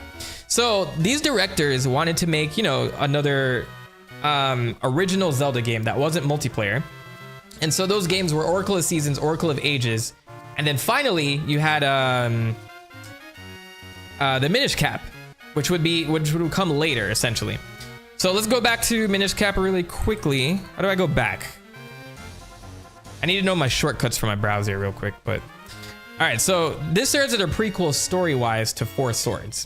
And in that game is a sword specifically called the Fourth Sword that splits Link into 4 players, and then they can go out and stop Vati, who is the bad guy, who is introduced here. So this is showing the origins of Vati as a person and how the Fourth Sword came to be. So we'll be going through the story to kind of like enjoy that part of it. It only took 20 hours of cutscenes, right? So there's that. So yeah, that's the first part. So the game retains a lot of elements that were common to 2D Zeldas at the time. I think, so Ocarina of Time, Majora's Mask were the first 2 3D Zelda games. So I think I said in a video before, like at that time, we must have wondered if there would ever be another 2D Zelda at any point in time. But that wasn't the case, because we got Oracle of Seasons and Ages, which I look back on pretty fondly. I made a whole video about them, if you want to go check those out. But yeah, Minish Cap was next in line after Four Swords, and it was well received among critics. So I want to go into some of the people that worked on this. We know Capcom developed it along with Flagship, which is like a independent Japanese studio that kind of worked in tandem a lot with Capcom on stuff like Resident Evil, a lot of these Zelda titles, and I think there's more. I think Dino Crisis was another. Yeah, Dino Crisis, Onimusha, like these guys made some big stuff. I don't think they're around anymore. They merged. Okay, so they did merge into Capcom eventually. Yeah, I believe the person that founded this was an ex-Capcom person. So yeah, they worked on a lot of Resident Evils, even Resident Evil 4. And then the last game they did before being merged back into Capcom was Kirby Squeak Squad. So yeah, they worked in tandem with Capcom to create this game, and then of course Nintendo was the publisher. So we have our director here, Hidemaru Fujibayashi, who is known for only Zelda games, bruv. That's pretty insane. So he's a director for Breath of the Wild now and Tears of the Kingdom, so that gives him any credence. Is that the word? Credibility? What does credence mean? Why did I say that? Credence can... I didn't spell it right. Credence. Credence refers to acceptance or belief, especially in the truth of something. It could mean something that supports a claim to belief, like credentials or recommendation. So maybe I was right using that word, but I think credentials is what I meant to say. Anyway, you guys are getting like a dictionary vocabulary quiz too. I don't feel any Minish Cap DNA in the modern stuff. Yeah, I think like... So I think the Link's Awakening remake was nice. Like it was really nice to see one of my favorite Zelda games get a remake. But I think like Echoes of Wisdom was a very cool experiment, but it just didn't feel like a portable Zelda game. It didn't feel like a 2D game. It felt like Breath of the Wild becoming 2D. So while the map is not like this open world thing, it's more so like here are the side quests and go do this thing and collect these things. I do like the little mechanics that they had with the wand. I like that they tried something different, but I would love something that feels a lot more like a, you know, a hardcore traditional Zelda game in 2D. You know what I'm saying?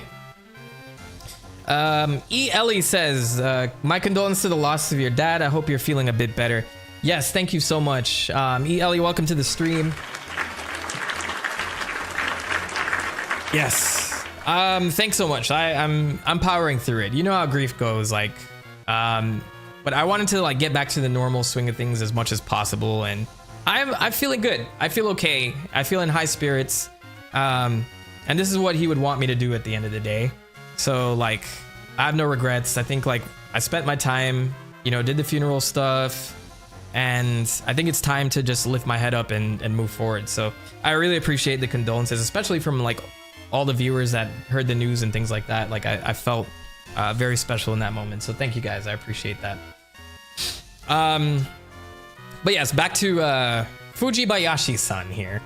So his first, I guess, major director role was with Oracle of Seasons and Ages. Then he would go on to do Four Swords, then Minish Cap, then Phantom Hourglass, Skyward Sword, Breath of the Wild, Tears of the Kingdom. So I don't know how you guys feel about him. I think he can make quality games overall, but I do think that there's some elements and feeling from these previous titles that I think we got to get back into the Zelda formula. Producer was Keiji Inafune. Now, if you guys know this, he's the bigwig when it came to Mega Man. Was he the creator of Mega Man, or he's just heavily involved? Yeah, he worked on the original Street Fighter and Mega Man in 1987. So I think he's like quoted as the creator. I'm sure there are a lot more people involved, but this was the dude. This was the guy who I've not seen in a long time. Ever since he left Capcom, he has had a very hard time picking it back up again, if you know what I'm saying. Mighty Number 9, rest in peace. And then what was that other project that he did? Did he finally cancel that stuff? What was it called? Red Rust? Keiji Inafune, Red Ash.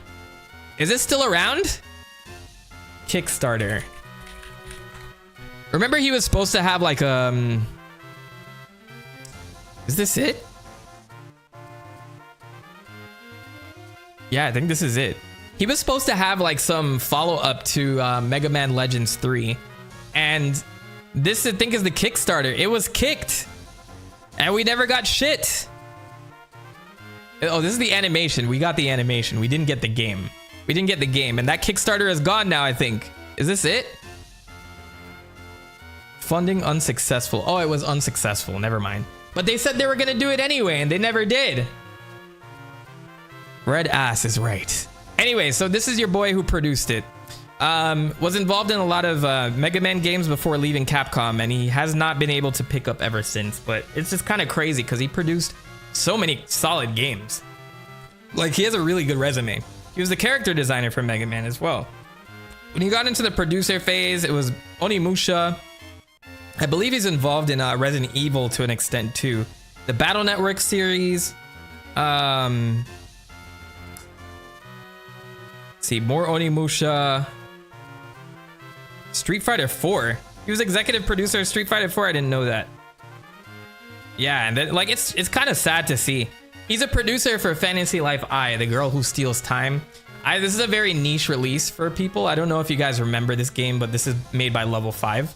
I won't go all the way down this rabbit hole, but essentially, if he's working on this, this could be a solid release. You know, Level 5 has some good developers back there, but they're kind of a shadow of their former self too.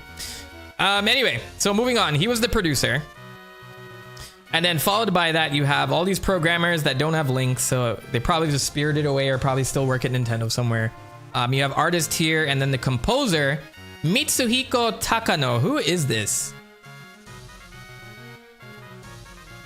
Also works at Capcom. But what did you do, man? I hate how these composers don't get a lot of love on Wikipedia. Because he composed for Marvel vs. Capcom 2. Come on. Gonna take you for a ride. Gonna take you for a ride. All right, let me hold it. I'm gonna play some other music in the background while I take a look at this, by the way. Let's mute that so it's not on loop the whole time.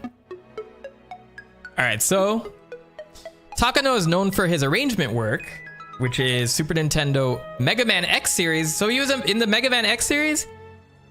I guess he didn't compose, but was like involved in the composition.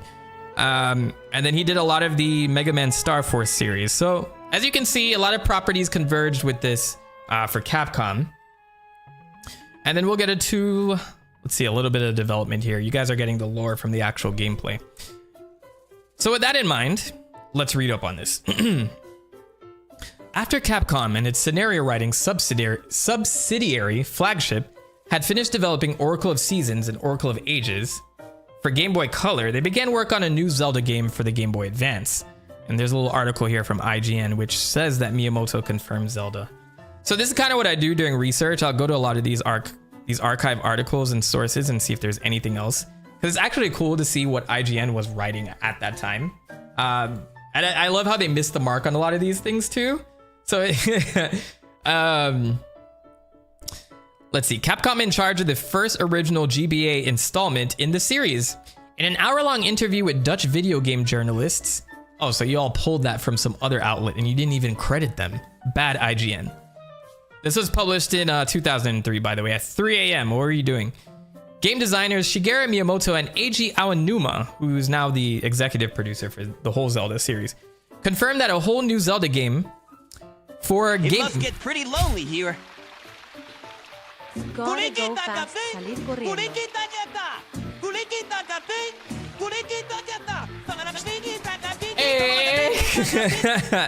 Hey. Ellie, thank you so much for the $2.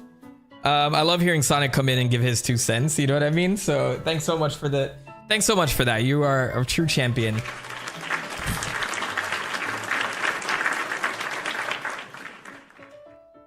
It's my first time doing a live Origin Oracle, so you know I want to see how you guys feel about this. So let's see. They were already talking about a Zelda for the Game Boy Advance. The interview conducted by Jurgen Tersma and Niels te Hooft. Sorry, my Dutch people. Mainly focused on the different aspects of the Wind Waker for GameCube, which will be launched in Europe on May 3rd and the US on March 25th, 2003. So yeah, this didn't come out till a year later. So on a side note, Miyamoto told that the new GBA adventure would once again be developed by Capcom under supervision of Nintendo's Japanese EAD team, which is like the main Nintendo team. I think they still call them the EAD team now. Capcom also helmed the development on the last 2 Game Boy Color Zelda titles, Oracle of Seasons and Ages, and the GBA port and enhancement of the SNES hit I never say SNES. I don't know why I said it just a while ago. A Link to the Past. Development of this, as of yet. Up with my ex-girl. No, you are Here's the a true number. champion. Cara sonriente. Psych! That's the wrong number!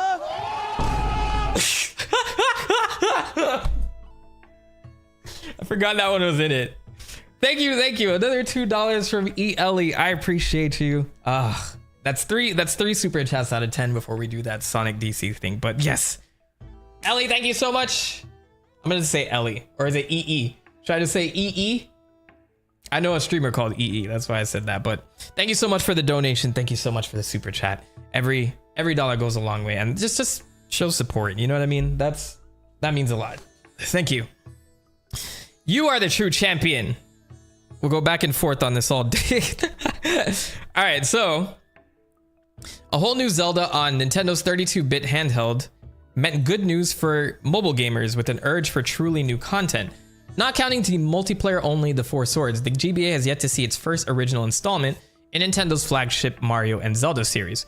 Though not confirmed by Nintendo, the new Zelda game will most likely make its public debut at E3 in Los Angeles, May 2003. Mr. Miyamoto concluded the interview with a promise to Nintendo fans waiting for more title announcements for both GBA and GameCube. We have many new games for you at E3, they say. Shout out to Dutch TV show Game Kings, actually, so they did source them here. And Power Unlimited. All right, so yeah. So this is basically what the first announcement. Shigeru Miyamoto and Eiji Aonuma revealed that the Minish Cap was well underway in February 2003.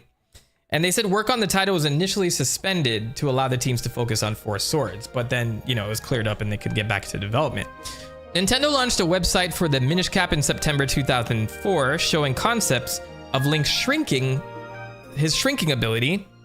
And then they announced the site there too.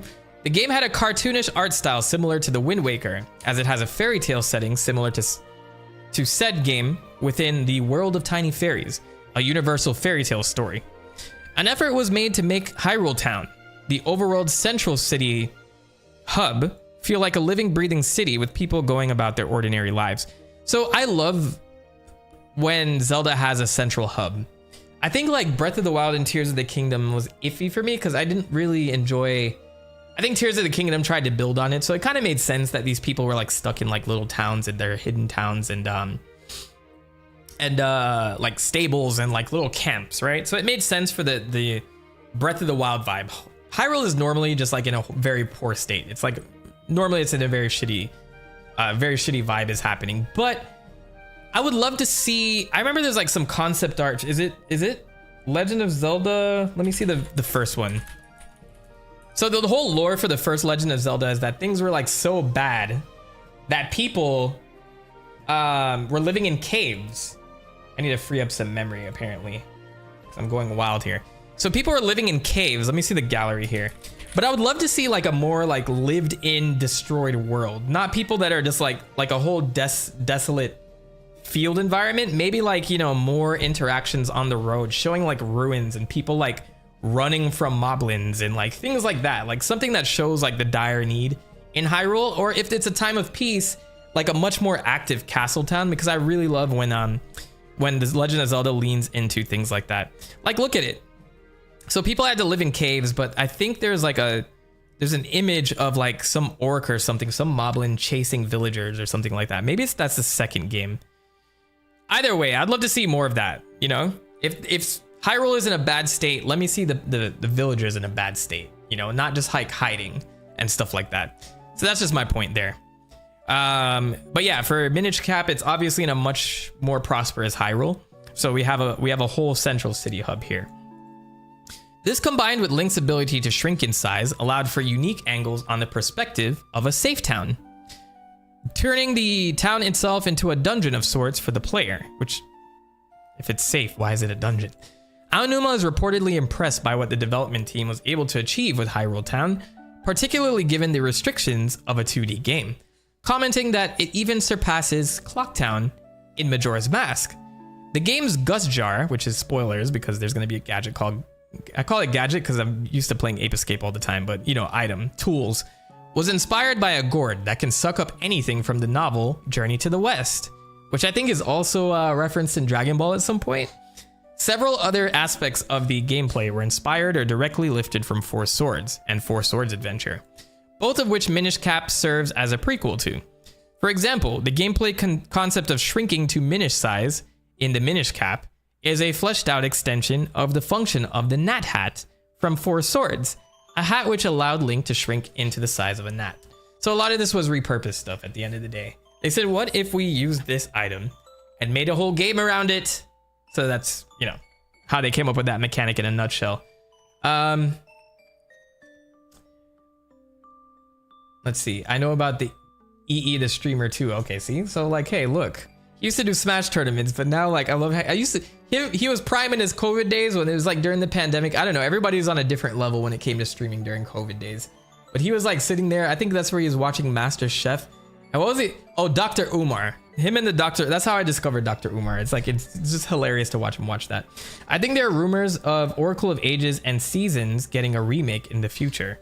So I've heard, and then they came out with Echoes of Wisdom instead, which is pretty wild to me because I thought for sure they would remake those two games. It's like a no-brainer. Nintendo, remake Seasons and Ages, but also come out with that last one, which I think is Oracle of Time or something like that.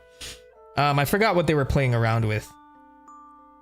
But there should be that third game with Furore, or Furore, however it's pronounced in English, because I don't think they've ever said her name out loud. There should be that third game that completes that Lost Trilogy. Like, it's right there. It makes itself. Please do this, Nintendo.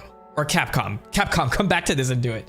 Anyway, to this day, Minish Cap is still my favorite 2D Zelda, and it was 10 years when I beat it. Yeah, that's why I'm excited to get back into it, because it's been a while.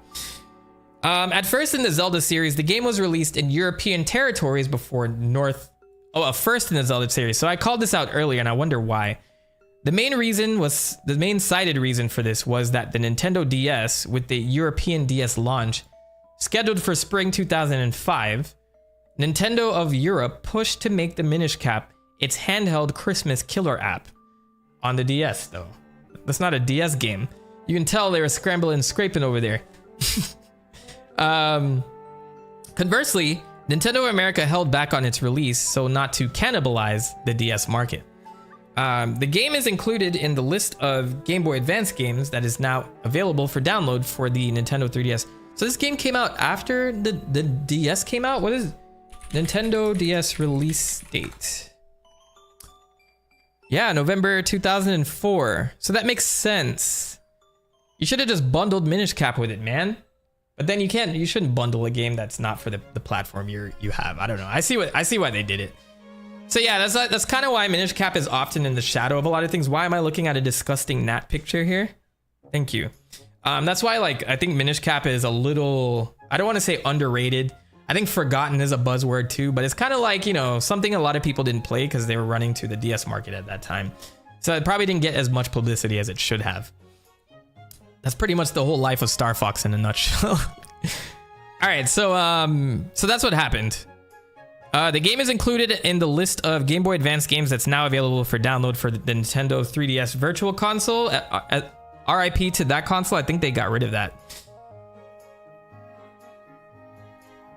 All right, so I think that's mostly everything that we know about the development, unless there's a source for something else here. So they did interview the developers here.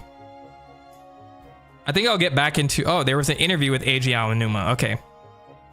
All right, so we'll leave this spicy little bit of lore for later. I'm going to make more progress into the game as we continue our little journey here. Let me move my music here so that I'm on top of that too. All right, back to Minish Cap, because I feel like I haven't done anything so far. But I hope you guys enjoyed that little look into the development history. I guess there's not much to really say when it comes to that, but we'll see what Eiji Aonuma has to say in that little interview, because maybe we'll learn some juicy stuff. You know what I'm saying? Underappreciated, I guess, is the word. Oh yeah, I played the OG Four Swords recently. I can't believe how much Minish Cap pulled. Yeah, I played Four Swords the other day. Like, I still have footage for the Four Swords somewhere laying around, because I meant to do a video on it a long time ago. And man, so it's rough playing it by yourself. Number one, you couldn't even play it by yourself when that initially came out. And then they came out with an anniversary edition for the DS, and that's the one that I ended up playing.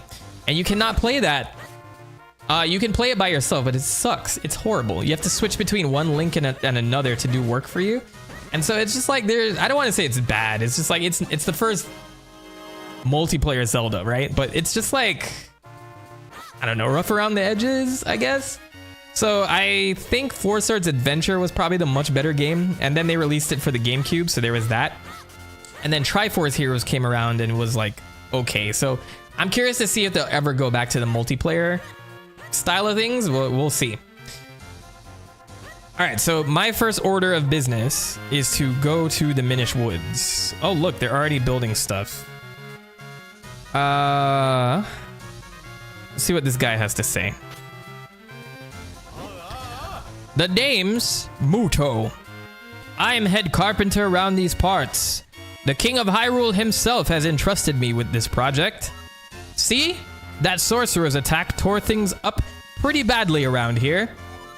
You know, kid, you shouldn't be playing anywhere near the construction zone. Does everyone have something to say? Creepy.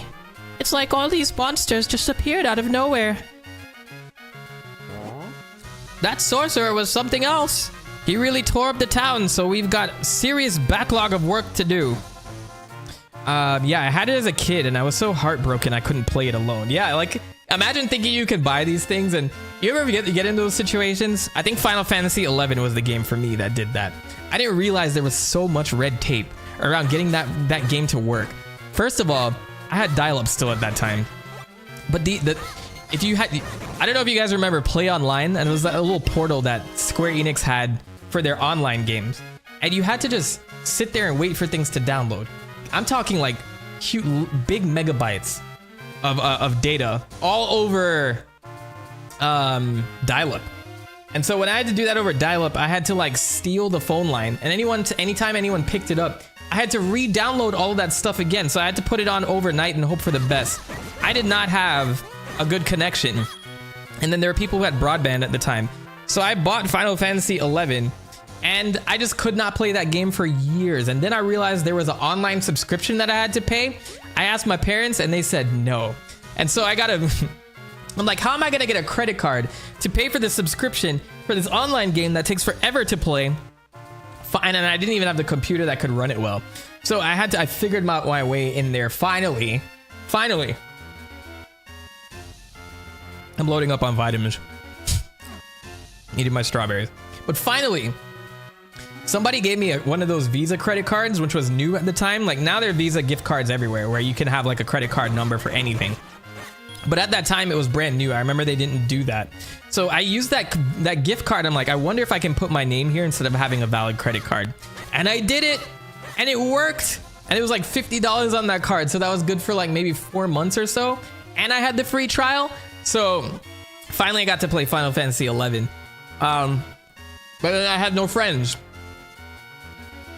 And that game is hard without friends, so. And that was end of story. Did I ever go back? I really should go back and play that game. Like, it just has not aged well. I guess to put the pin in that story, I am a huge Final Fantasy XIV fan.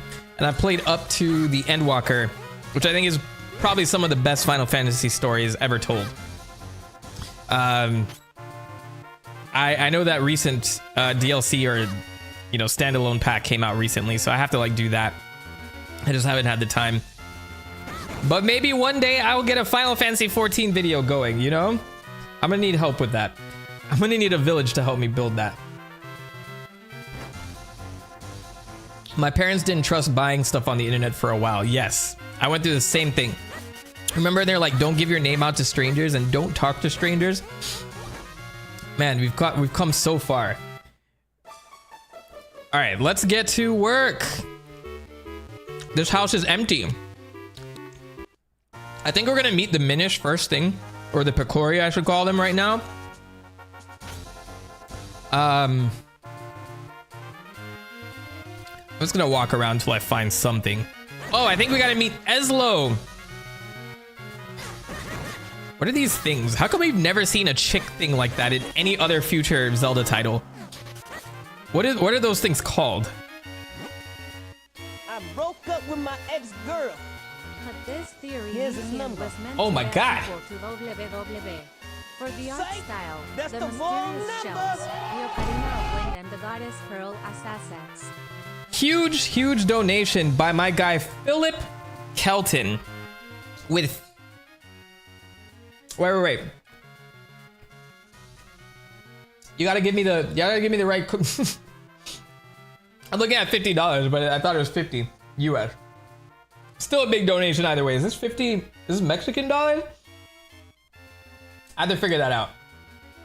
YouTube needs to tell me exactly what the conversion is, because then I'm over here looking stupid.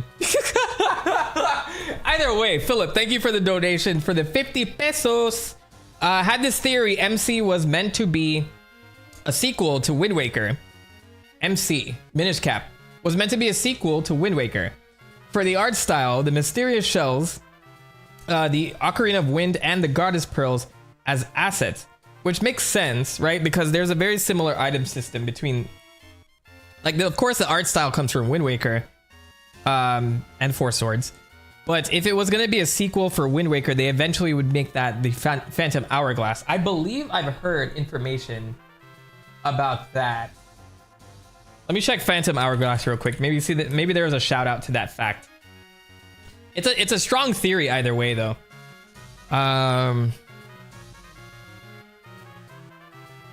Yeah, all of this was cooked up at the same time. So for Phantom Hourglass, which was the Wind Waker sequel that came out for the DS, they just started development in May 2004. So that was like shortly after the release.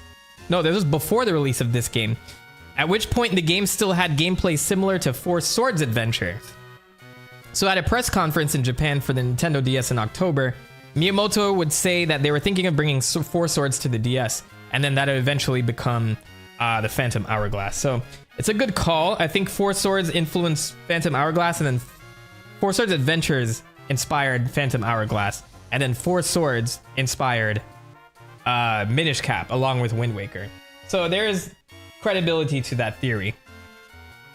YouTube has been the only site I know that does this with money. Yeah, you know, you have me here like $5,000, and I'm like, I mean, I appreciate the donation either way. Thank you so much, Philip. I appreciate that. You know, I don't want to sound ungrateful. Like, every donation I appreciate immensely. But yeah, when you see the numbers, you're like, you know? Okay. We're going to the Minish Woods. Sorry, I haven't eaten all day, so I'm going to be chomping as I'm doing this. I rarely do that. But I've seen streamers that just sit here and eat and react to comments anyway, so I don't think it's going to be a big deal, right? The song is legendary, man. I'll let it ride for a bit. Minish Cap has a very underrated OST, I think. Not a lot of people talk about it.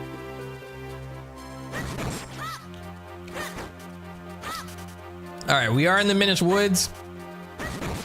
I think I'll just focus on progress for now, because I tend to play like a completionist, and I do this in my spare time, and it's like, obviously, I'm going to be stuck rolling around for how long, so let's keep our eyes on the prize, and that's story progression. These stumps. So when you go here, I believe these stumps are from Four Swords as well, and then now it's going to be the place where you become Mini. So that's part of that. I just got to find where the Minish village is. I love these things, by the way. You can't hurt them. Oh, you can hurt them here. Never mind. I'm used to the Link's Awakening where they shock you if you hit them with your sword. Clearly, this was for a different audience. Capcom got it wrong. Help! Help me! Help! I'm gonna give him this voice. Ouch! Won't somebody stop them? Ouch! Hold on, I'm eating my strawberry. You can't see it on screen because it's so small in my beak. Help somebody! Can anybody hear me? Oh no, we gotta help that guy. Is there a piece of heart just laying around here? That's pretty crazy. I'm used to them being a little bit more hidden. Okay, Link can't swim yet. Why show me that cutscene if I'm not close? That tricked me. All right, I'm gonna roll around here till I find my boy Eslo. There he is. Heck yeah. Hey kid, you there? Ouch! Now I'm eating pineapples. That takes priority over my own life. Hold on. It must get pretty lonely here. In Canada Live, just find silly that this supposed to be origin of Link's head when Minish Cap takes glass after Skyward Sword where Link has already his hat. There's way too much going on. All right, It so must get pretty. thank you again for the 50 pesos, Philip. In general, I just find silly that this is supposed to be the origin of Link's hat when MC takes place after Skyward Sword, where Link already has his hat. So clearly Capcom and Nintendo thought they were cooking with this one. Then they realized we gotta make a game before Minish Cap. But how do we make a game without Link's iconic hat? So they screwed themselves over with that one. You're absolutely right. But for all intents and purposes, this game is supposed to be the origin of Link's hat. It's hard to market it now, especially when I wrote that in a tweet earlier. But it does have an origin story. This was meant to be the beginning of the timeline, funny enough. But why does his hat not talk now? And on top of that... Oh wait, so... This is spoilers, but... Every future hero's outfit was inspired by this first hat. So it's not like, you know, this hat became passed down for generation to generation. But I think it was supposed to set the standard for what his hero tunic would look like. And so in honor of, you know, this original hat here, the hat became a part of the uniform. I just love how the tunic is consistent every time. Like, nobody remembers anything. Everyone forgets legends and stuff like that, but we remember what the hero wore. It's not the Harry Potter hat. Yeah, they just didn't care, Drew. That's like the moral to the story. If anything, when it comes to Nintendo with anything, it's just like they didn't care about the story. They make good games though. Don't just stand there. Help! Ouch! What's wrong with you? Do you like watching me take this abuse? Help me! I shouldn't help you.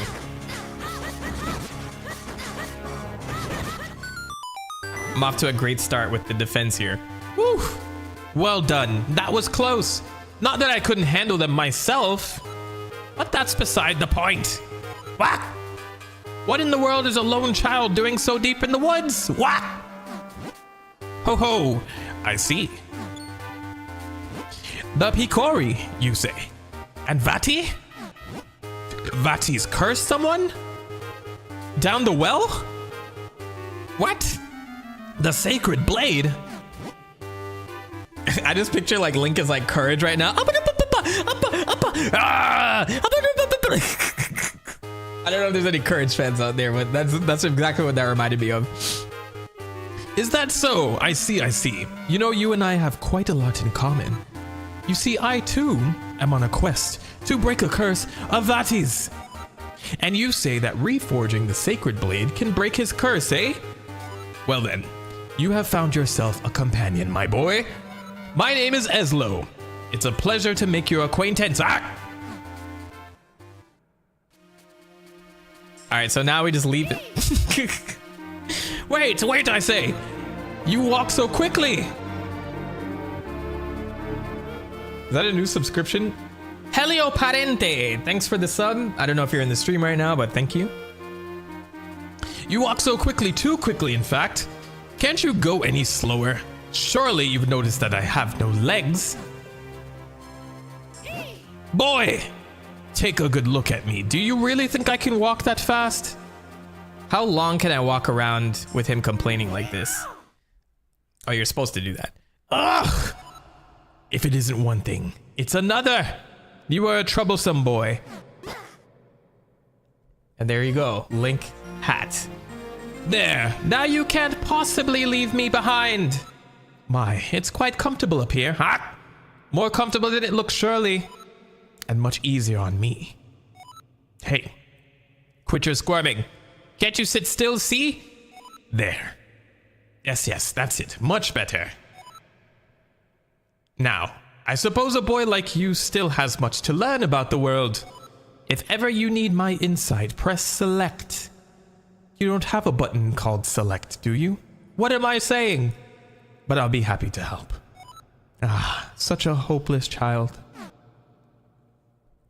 All right, we now have Eslo. I love how he can hide his bird face too. It's just funny that that's the case. I think it's more that then they have ideas, then change their minds in the middle of making the game. Like seriously, this taking place after Wind Waker makes way more sense.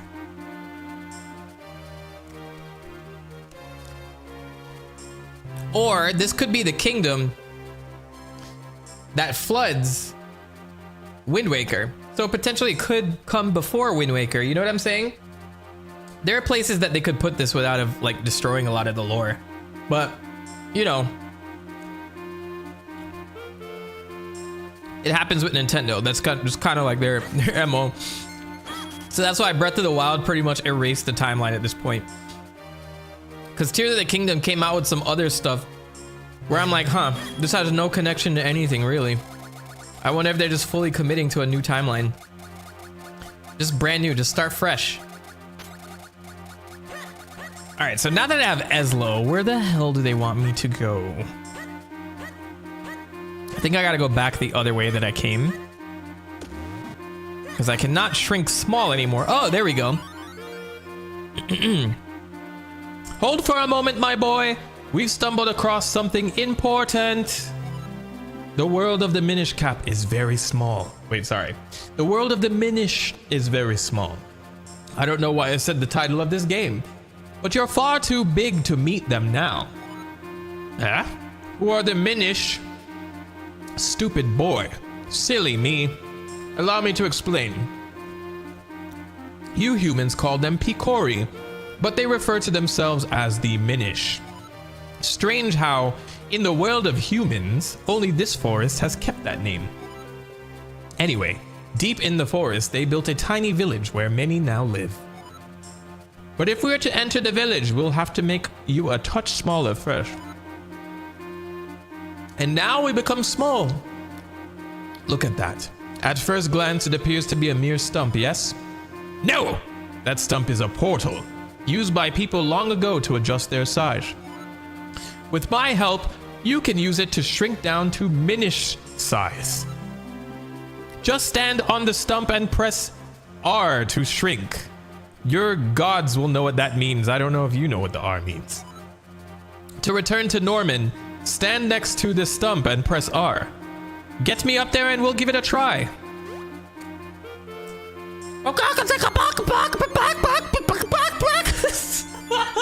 I love the thing. That's what he's doing on Link's head at that point. Oh man. All right, I'm done.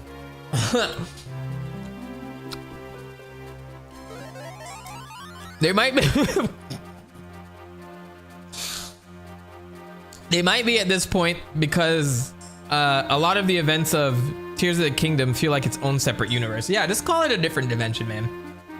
But then again, I feel like I could easily fit Echoes of Wisdom in a certain place. I think it takes place after Skyward Sword. I think it's early in the timeline. I can't remember. I don't know where people are placing it. It's like one of those things that could be put anywhere. All right. Welcome to the world through the eyes of the Minish. Now, aren't you glad you saved me? No need to thank me, though. I'm just Eslo. Portals that reduce your size are all around in different shapes and sizes. If you want to return to Norman, stand next to a portal and press R. But there is one thing you must know. Being Minish-sized is full of dangers.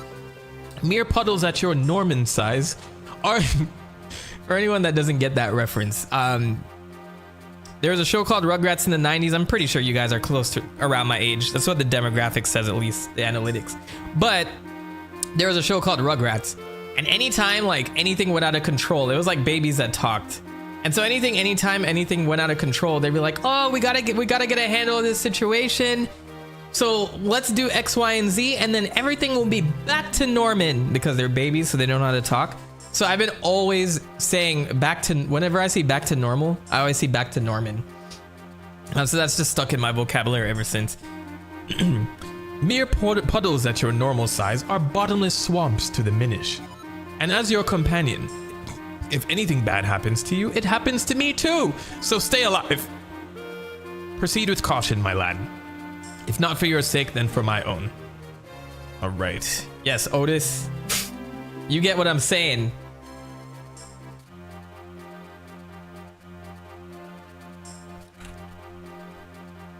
My stream chat just died. I had to go fix that.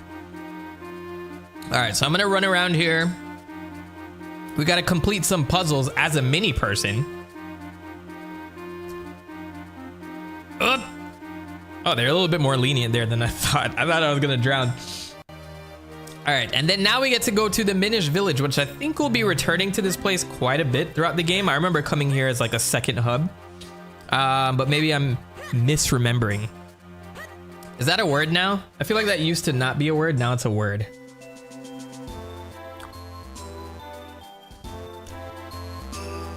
Anytime I hear this song, I think of Pokemon Mystery Dungeon for some reason. Whenever I hear anything about Sasquatch, I think of the Satchmo. That's another one. Well, part of why I think seashell is a good indication is that here in Mexico, we have a place where we can find fossil shells that got there in a time when it was covered by the ocean. So you're saying that's why this is related to Minish Cap? Like, there's a correlation between water being there and then receding at some point, right? Maybe there is a clue that we'll see. Let's find out. When it comes to Zelda, any theory is worth its salt, I think. It appears we have found the Minish village.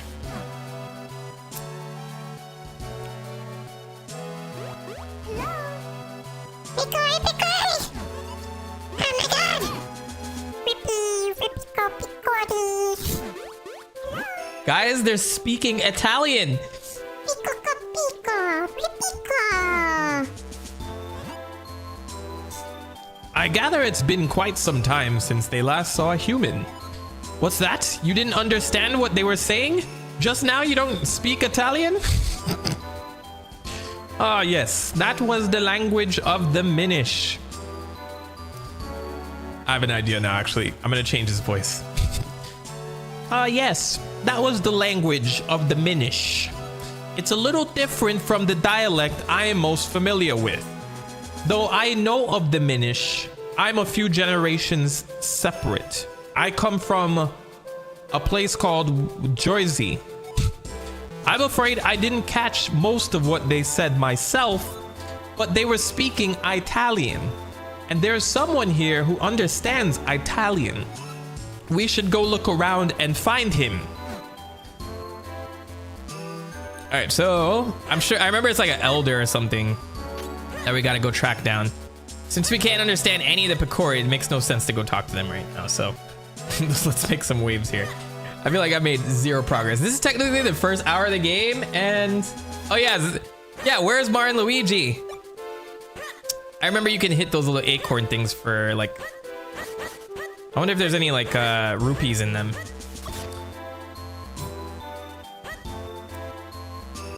By the way, Jet, did your work schedule change? You're not normally on during the weekends, and now I'm gonna eat this big piece of fried chicken because I'm so hungry.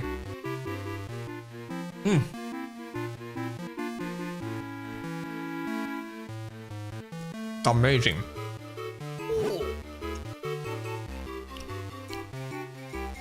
Let's see. I have never seen an outfit like that before. Are you a human? Oh my. It's been quite some time since any humans came here. My name is Festari. I speak English. Everyone else here speaks Italian, but I speak English. I watched the Abbey, as well as the shrine to the north. You see, you seem to be having some trouble with our language. don't you? You could use a jabbernut. Hey, yo. It will allow you to understand our tongue. You should be able to find one in the barrel house just south of here. I don't know why I'm voluntarily giving you all of this information. Clank Sama, welcome, my newest member. How are you doing? Welcome to the stream.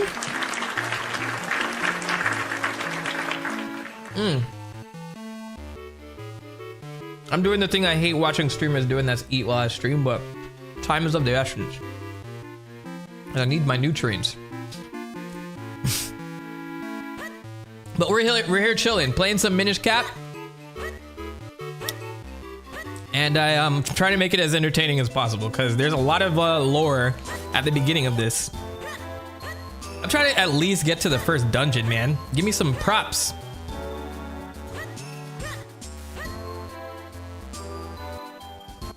I need more minerals. I have my plate of fruits, and then I also have this. I'm gonna rinse it down at one of these. You know what I mean? But we're here vibing.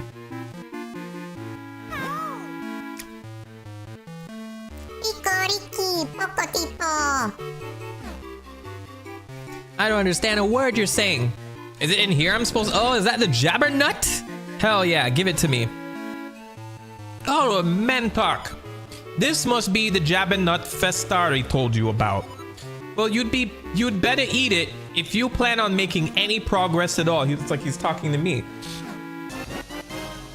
You ate the jabbernut. Now you can understand the language of the Minish, Italian.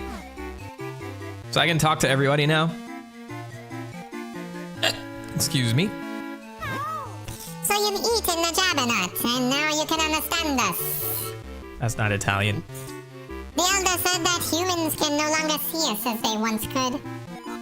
It's amazing that you can see us. Doing good, man. Doing some work tests, but wanting to check out the stream. Hey, look, if you need just some chill vibes in the background, I hope to be that. Otherwise, you can just turn me down, you know? But good luck on your tests. I'll be here for a little bit. You heard the travelers who find a kinstone and get really lucky. Well, that's all thanks to items made by us Minish. You see, we thrive on making humans happy. It gives us energy. But we only do it in secret. I'm just really loving the soundtrack right now. You know my top 3 Game Boy Advance games, I think. I'm gonna I think it's gonna be hard to say because I have to think back. I think Golden Sun is my favorite, though I think Minish Cap is probably better now that I look back on it. So it's probably Nostalgia Glasses. My second one is Mario and Luigi Superstar Saga, and third, Hamtaro. Ham Heartbreak. That's it. No arguments. I will not hear anybody's arguments. Ham Heartbreak is one of the best games for the Game Boy Advance.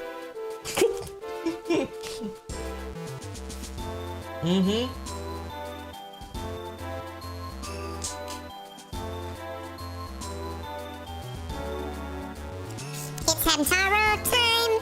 Hamtaro! That show was a phenomenon for some reason. I remember everybody used to watch that show. Hey, look, it's the Elder. That show used to be on, like, that was the last show I could see before I went to school. And this is like high school too. I was just like, I'm gonna put this on. Oh. Hold on, I need an old person voice here. Oh, you speak our language? It's been quite a while since we've heard outsiders speak our tongue. We have little to offer you in these woods, but please, enjoy your stay. Thank you for your offer, but we have no time to relax. My name is Eslo. Hey. You calm down. Slow down. Fine, I will slow down. This child is Mentok. We need to break a curse that has been cast on the Princess of Hyrule.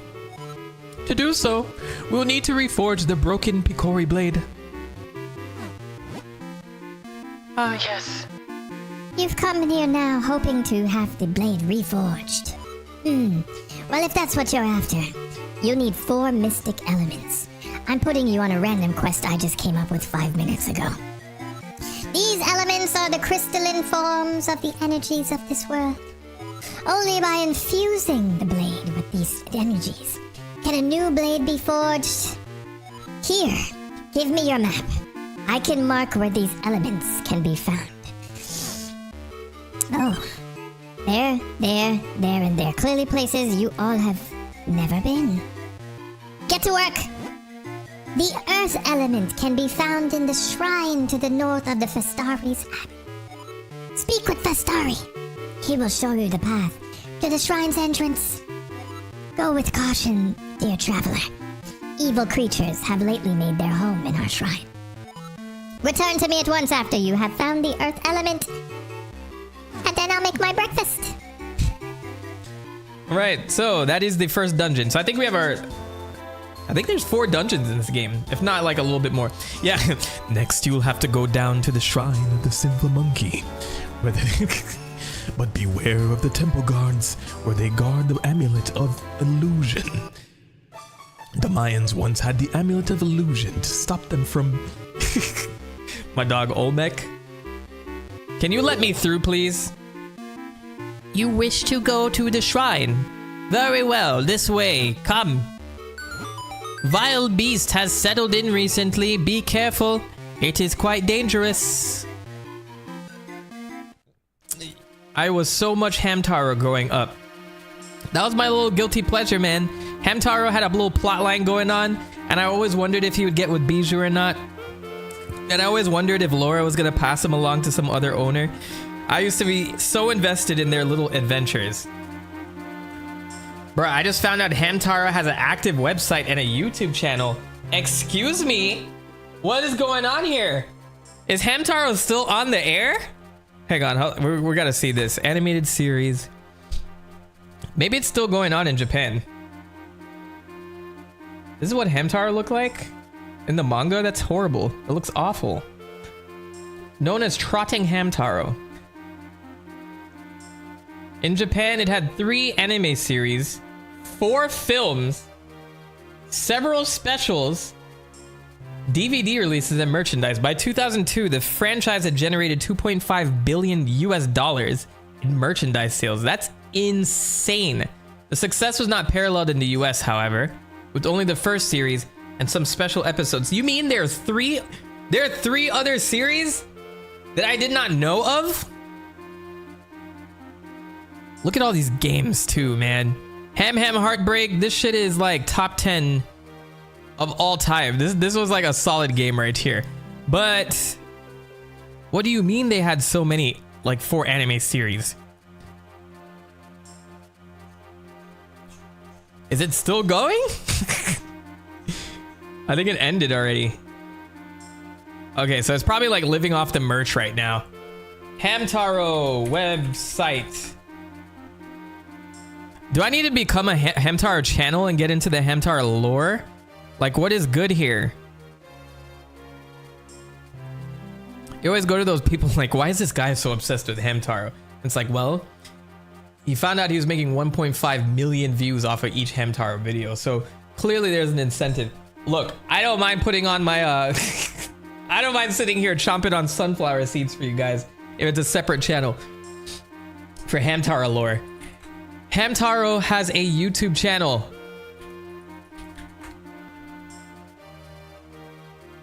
Look at Ant Dude sucking up my success. No, just kidding. I respect Ant Dude. I don't know where his YouTube channel is though. It's an official YouTube channel? It's probably in Japanese, isn't it? I need to see Mentok enter his Ham arc. Absolutely, man. There's so many arcs that I need to get into. I'm tired of the Nintendo arc. We gotta get out of this arc. We gotta get into something else. And it might be Hamtaro.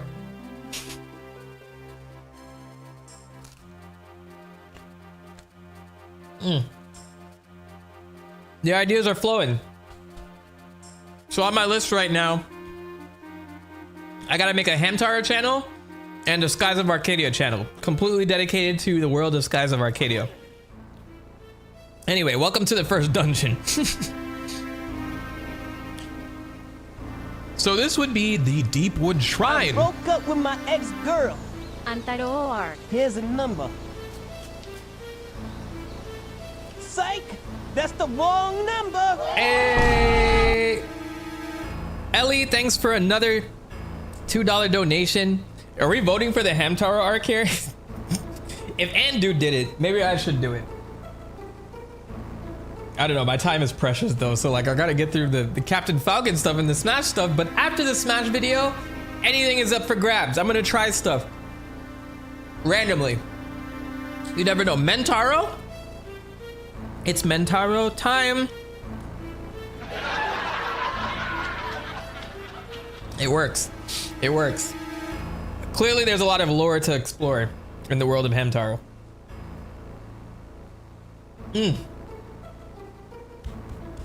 All right, here we go. Thanks again for the donation. Like all the donations. So this would be the Deepwood Shrine. The minister elder spoke of. He said something about there being monsters inside, didn't he? Hey now, no reason to be afraid or anything. I'll be waiting right here on your head. No, wait, what am I saying? I'm not letting you leave me alone out here. I'll be on your head. Thanks, Eslo. Otaku Beats, welcome to the stream. All right, so I can like 100% dungeon crawl right now. So now's the time for comments if you guys have any. I'll take any question about my work too. Because since you guys are a key member, you guys are like my fantastic stream viewers. So this is the time where I get to say everything that I'm working on right now. I don't know, my answers might not be the best.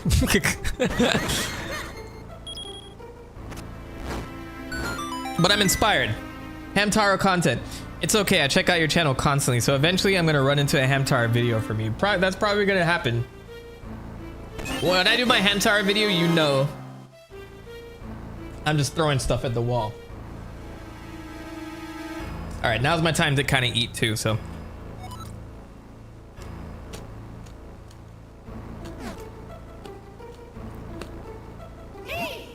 Oh no, why are you talking? Let me see, should we help you or you want no backseating? I would help you if you want. If you see I'm messing up anywhere, feel free to help me. Because I played this game before. So I'm getting into it again for the first time in like, since it released. So it's like almost 20 years ago now. There's a locked door here. See if you can find a key to open it. I have the key.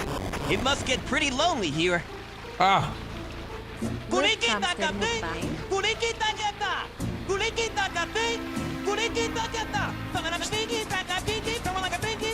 Hey, Otis, appreciate the support as always. Thank you for the $2. Oh, you guys are coming through today. All right. Sorry, I hate chomping on screen. On stream, but I had to do it. I'm not doing the Twitch thing where I ordered a sushi, you know what I mean? That's what you're supposed to be doing. Oh, Link, you cannot swim. I'm gonna keep talking to you. Do you see that lever? I think you should be able to pull it.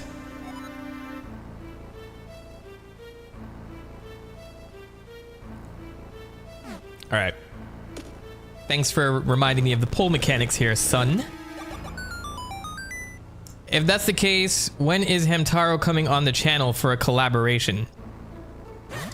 Who should I collaborate with? Who is best on the Oh, I was supposed to fly with it. Why didn't she fly with it? Who is the Hamtaro lore master that I need to go speak to? I can't lift pots yet? I can't lift pots. All right, let's speed run this. speedrun this dungeon. I wonder like how big these dungeons are, because I've totally forgotten. I was actually surprised at like the size of like the general size of the Oracle of Seasons and Oracle of Ages dungeons. I think each of them on Seasons took me like an hour to get through, like 50 minutes to an hour. And there was a lot of like a little annoying mechanics that would pop up every so often. Oh, I lift with R. Yes, I just remembered that too. They just told me that and I ignored it. You miss these things when you're on stream, you know? Wow, look at the size of that barrel. Why did my voice change? I don't know. Oh, right. How silly of me. It's not big. We're just small. All right, easy. Boom. And now the barrel will roll. It'll do a barrel roll. Get it? Okay, so once we go in there now, things will have changed. Oh, we have to handle the other side. Yes, got it. One push of the button. See, the other side was easier than the first side. Look at that.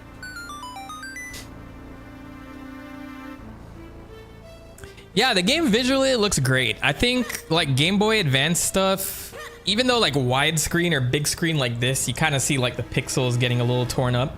I think like you can't beat some of this stuff, you know what I mean? Mario and Luigi, Superstar Saga, that holds up. Like all of these games hold up quite well, in my opinion. What? Hey, be careful, my lad. The barrel just moved. That's what we wanted to do. Up.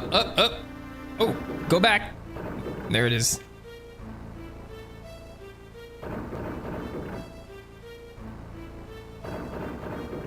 All right, so I need you to stop moving. What do they want me to do here? Oh, that's a lock in place. Okay. All right, this is a start. I'm sure I'm going to be able to burn that later. So let's go this way first. Can we open this? Yeah. That's right. Oh, I need a key for that. So it might not be that way first. Let's keep rolling. Aha. No, go back.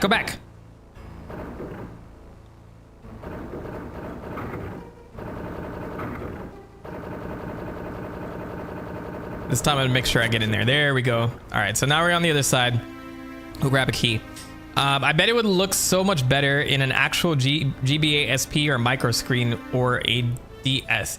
Do you guys remember the Game Boy Micro? I think that came out like right before keep rolling, right?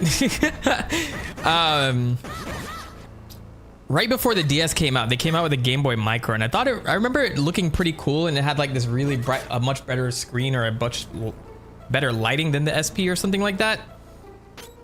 I don't know. I'd have to see one now to see how it held up.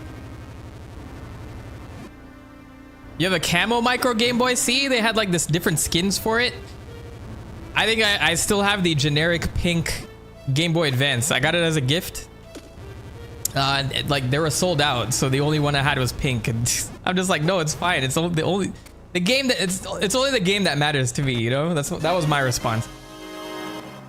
Like, we can always take it back and get a different color. I'm like, no, it's fine. True men don't care.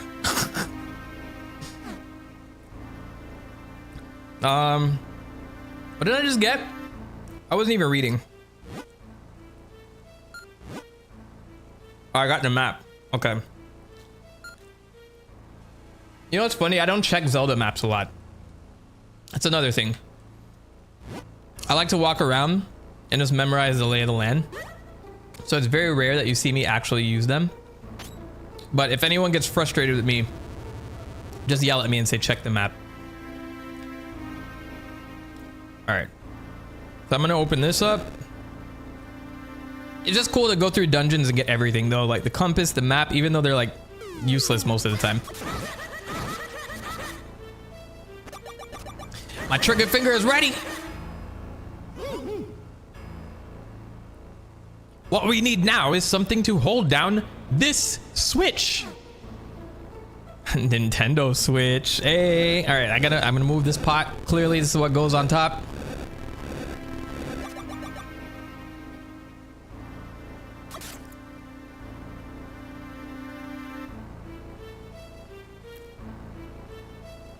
I like the atmosphere of this song, by the way. Oh wait, there's a bridge. What am I doing? Sometimes I'm just stupid on stream. That's what happens. When you're playing things by yourself, this never happened. Once you take hold of something with R, use the arrows to push or pull it. I'm directly broadcasting my squawks into your brain. This is extremely important, so I hope you take pains to remember it. So that is a huge feature right there. I don't think there's like Zelda games where you can pull like this after the fact too. Maybe they are. Could you do it in Link's Awakening in the remake? I don't think so. Maybe you could have. I forget. But this is a huge deal. So now I can do this and then pull it in. Look at that. I'm gonna trap myself. Give me the key.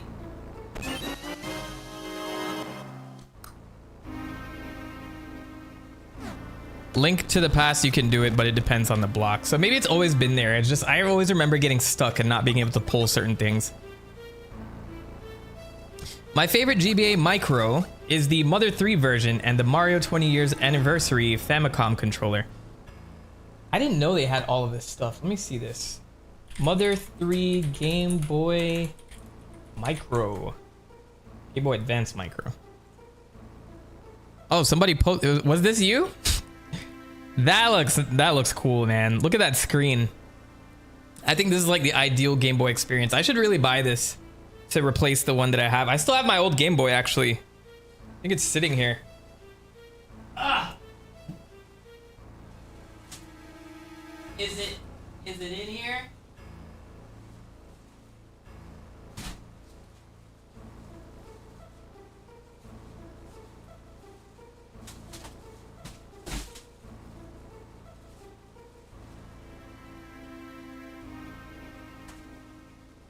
No, it's in my closet, I think. But I have cool stuff in here, like my old DS. That's alive and kicking right there. I got that. I have my graphing calculator from days old. So I got that too. I have a PSP Slim over here. And then I have more stuff in like my closet somewhere, but I was hoping to have it on stream so you guys could see, but it's fine. This actually looks pretty cool. I like this. I wonder how much do I have to pay to get one of these right now? Mother 3 Game Boy Micro for sale. $500. They're crazy for that one. There's another for $1,500. So if you still have that Mother 3 one, you could sell it for a pretty penny. You never know. But that wouldn't make it a collectible, would it? How do I get this heart over here? I need to get that. I guess I have to go the other way. So we'll figure it out. I guess I need to get the flames first. The flames of disaster. I wonder if you can find it off CD Japan. I think that's what that listing was for, though.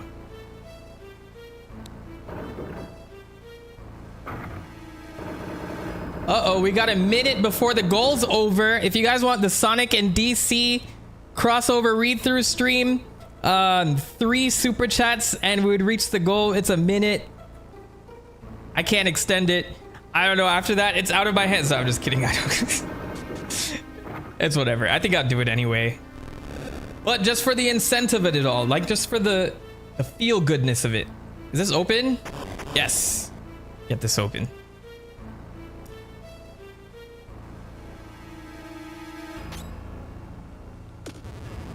All right. So I remember with these mushrooms, you have to be able to like shoot this properly. You have to give just the right amount of pull. Otherwise you'll be like flying into a wall or something that you don't want. Stop letting go, man. There it is. Cool. The Mother 3 version is only Japanese exclusive, but the Mario 20 years anniversary is more common. Yeah, we're never getting Mother 3, man. I am planning to do an Earthbound video as well. Because if I'm covering all the Smash characters from Smash 64 prior to a Smash 64 video, I gotta make sure that I cover all of that.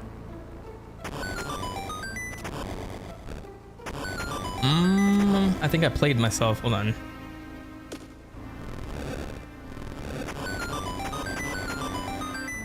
So the videos I have left would be Captain Falcon, because I just covered Star Fox. So it'd be Captain Falcon. I need a Pokemon representation for Pikachu and Jigglypuff.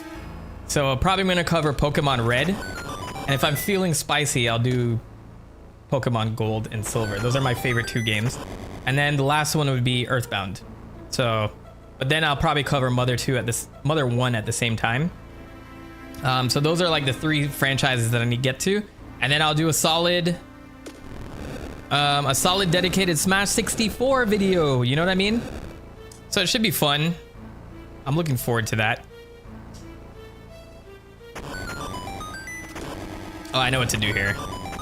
I figured it out.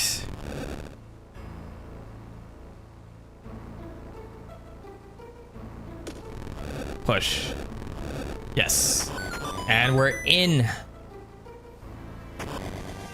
Yeah, so Mother 3 will face my wrath at some point. I remember I played on an emulator on like my old college laptop, and there was lag in the input because I was using the Wii remote to play for whatever reason. I don't know why I did all of that, but I set up the Wii remote, and as I was playing, like, I don't know, it had like input lag, so I had to like play slightly off beat because you have to hit like the attack button to get a proper rhythm in Mother 3. That's how the battle system works. So it was really cool to just like set up my Wii remote for it, but I had all this input lag and it didn't make sense.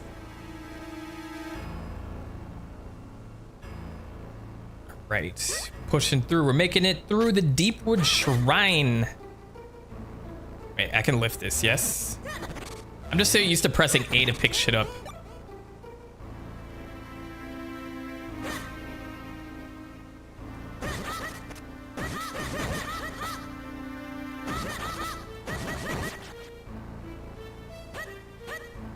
Speedrun mode. Oh, look, a heart. Oh no, I can't kill those things. What if I threw pots at him? I know I'm gonna get an item later that will deal with them, but let's see. Oh, that worked. Give me these. Are there enough pots for all these mushrooms? Oh no, it missed. No, there's not. There's like four pots. There's like 2 pots and then 4 mushrooms I gotta kill. All right, let's get the item first. Hey Mentok, have you read any of the Zelda mangas? This one also has an adaptation. I reread it a few months ago. It's very wholesome and funny. So there are 2 that I read. I plan to get into more because I wanted to make a whole video on like some of the manga. I know it'll take like maybe a few videos to do it, or I could do it all in one. I just tend to like keep my videos to 30 minutes, like max to 40, whatever. Oh, I'm back to the beginning. Do I have a key? Can I go in here? I do have a key. Okay. So yeah, I read the original Legend of Zelda manga where they kill off Impa, and they also kill off Zelda and then revive her at the end. And then he had that parrot friend. I forgot its name. But that was the one I read, and then I also read the one for Link's Awakening, which I think is like pretty cool. Like you get to explore like Link's depressed state when he realizes the whole place is a dream or whatever. So I thought that was a cool like I thought that was a cool little interpretation of stuff. So if any of the other manga, anything similar to that, and just add like a little bit more color to these characters, I would love to like get into a lot of them. It's strange because like every Nintendo franchise has some sort of manga to go with it. I think the only ones that are actually canon is the one from Metroid, most likely.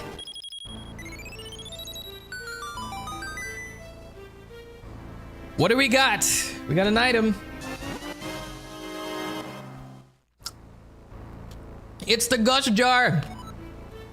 Hold the button to draw things in. We can start vacuuming like Luigi now.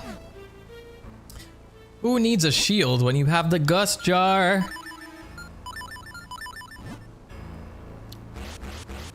So now we get to clean up all these cobwebs.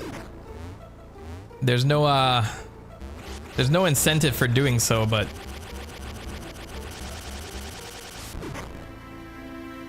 we're vacuuming. I forget if the cobwebs drop any items as you're like vacuuming some of this stuff. Is it even worth your time to cobweb things that just don't work? I mean, that are just against the wall, you know what I mean? One of my greatest ambitions is making a whole Legend of Zelda anime about the hero of legends. You know, it'd be super cool if we saw that. Like, it's like a Netflix series where it's each incarnation gets like a little animated short. How cool would that be? I think Pokemon did like a similar thing. It would be cool to see Zelda do that. I don't know how I feel about a live action Zelda film made by the makers of Spider-Man movies. All right, now I get to vacuum everything.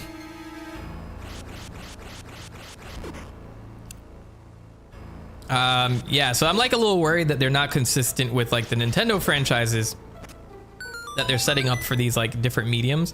I see what Miyamoto's doing, like try your hand in a little bit of everything, which I think is fine.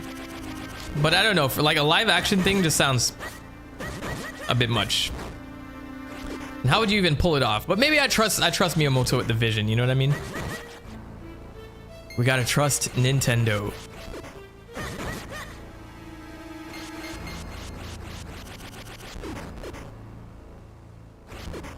All right, how do I climb up here now? Are there stairs that I can find?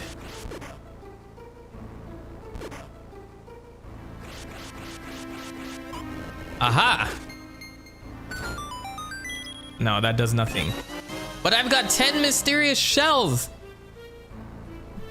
You know, something that could also be considered as evidence as this being a sequel to Wind Waker is that this Link is wearing the Hero of Wind tunic. You know, I'm not even that good at being able to spot the difference between the Heroes of Wind and all that. When I was playing Tears of the Kingdom, like, oh cool, like look at all these like tunics. Oh look, another chest.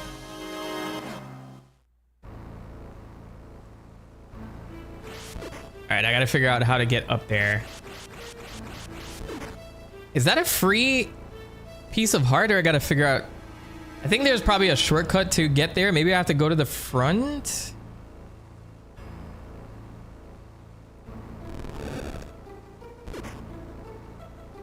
If I go to the entrance and use that warp portal, it should put me up there, and then I'd automatically get that piece of heart.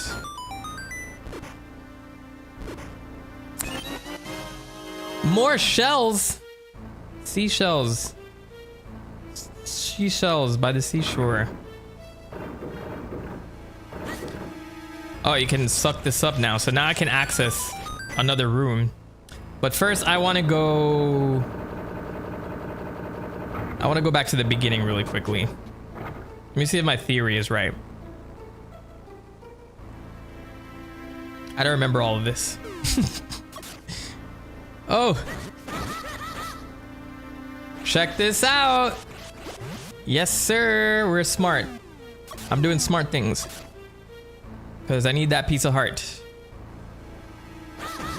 If only Zelda had just picked that as her prize initially. There we go. Alright, so cool thing is we now have access to an upstairs and a downstairs. The Sonic manga, as some of you know, gives him an interesting but weird backstory. Which one is that again? Is that the one where he's the nerd and then he transforms into Sonic the Hedgehog, which is a superhero? I think that was like... I think that's how it went. Let's see, where is the boss? I think I'll go upstairs first. I'll go up the walls first. He was an American pilot. Was that the manga? I thought it was like a promotional thing. But I spoke of that too. That was like the dev story that the developers came up with in Japan, strangely enough.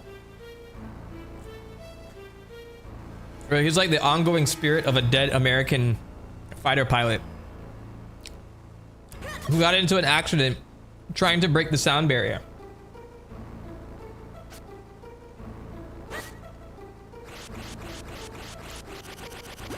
I miss stuff like that.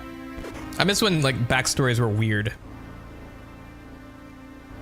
Cause I recall like Mega Man having a weird backstory and something. I don't know. That's why like comics and all that stuff are super cool. Cause you get to just be involved in like a ton of stupid theories that don't hold up anymore. Okay, so this is where the boss is. This is where I don't want to be.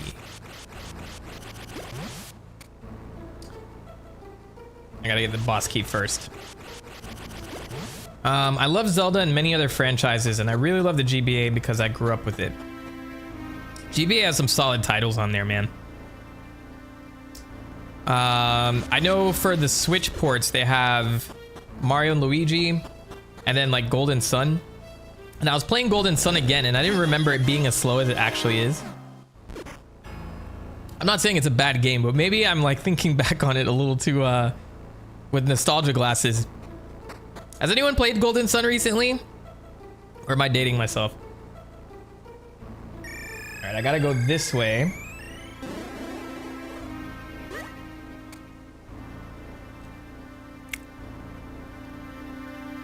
Sorry, I'm eating while I process everything here.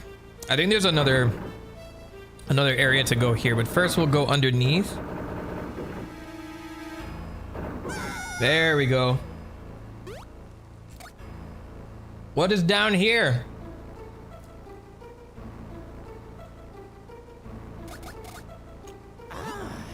Now, Sonic lore, I can say all of that stuff offhand. You know what I mean? I've been deep in the Sonic lore trenches. Unless we find a way to travel by water, we won't be going much farther. Is it much farther or much further?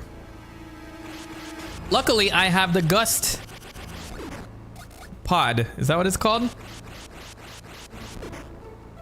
Oh yes, that's right. And you can spit little gust of air out. So I remember the Minish Cap. This is exactly what I remember.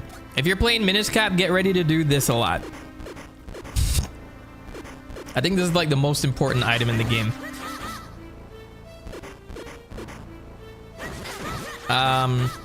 Played it last spring on Nintendo Switch Online. Still holds up in my humble opinion.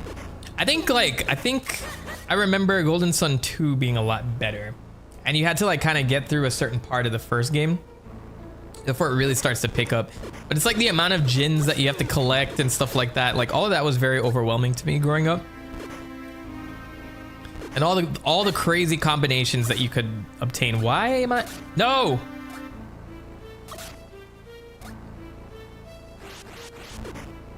Fine, if I have to be particular about it. War of Souls, welcome to the stream. I like that name. It's pretty cool.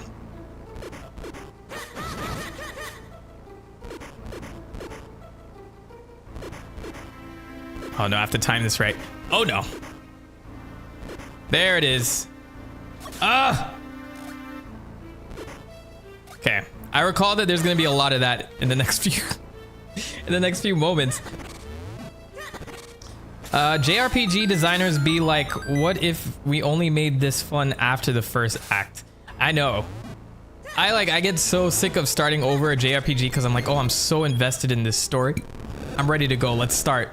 And it just takes so long to get into the meat and potatoes of things. I think there are a lot of classic ones that are pretty slow to start, but I find interesting, like Final Fantasy 9.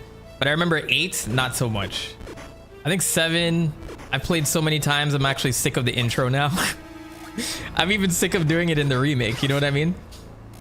How many times I gotta do that bombing mission? Nah, just kidding. But you know a game I want to replay? Legend of Dragoon. That's another one. I didn't mean to do that. There was a theory that Ash wasn't Pikachu's first trainer since you need one to evolve Pichu, despite the anime coming out before Gen 2. or you need a Pichu to evolve into Pikachu. I think like there is a theory because Pikachu was a little bit bratty at the beginning, like in the first season. He was an asshole for no reason. I don't know if anybody remembers that Pikachu. Now he's all innocent and stuff. No, I remember your old version, bruv. You were not a good person. And maybe he was abused. You get used to the intro after constantly seeing it through so many runs. Yeah, the speed run. Sometimes I watch speed runs and like, how can I quickly get through this intro?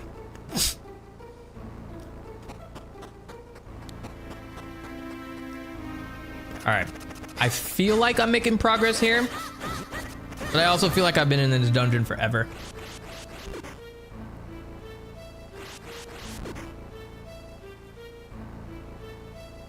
I just gotta make sure we vacuum the whole place.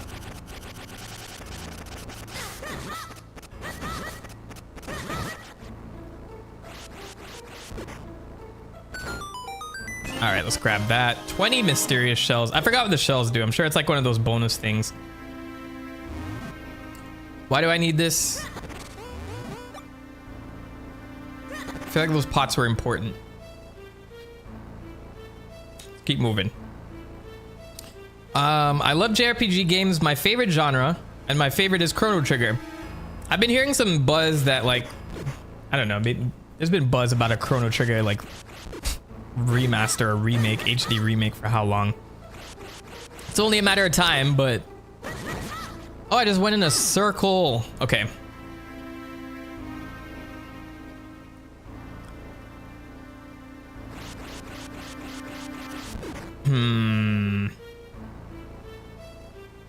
I'm trying to keep a mental note of the map while also keeping track of chat. What did I just get? I got the compass, but I don't have any more keys. Has there been any rooms I haven't touched yet? Basement floor 2. Okay, so yeah. I was down there and I missed whatever was down there. An 2D HD has to be in the works. It has to be. Or maybe they have it on the back burner or something, but yeah, it has to be in the works. This Chrono Trigger is magical.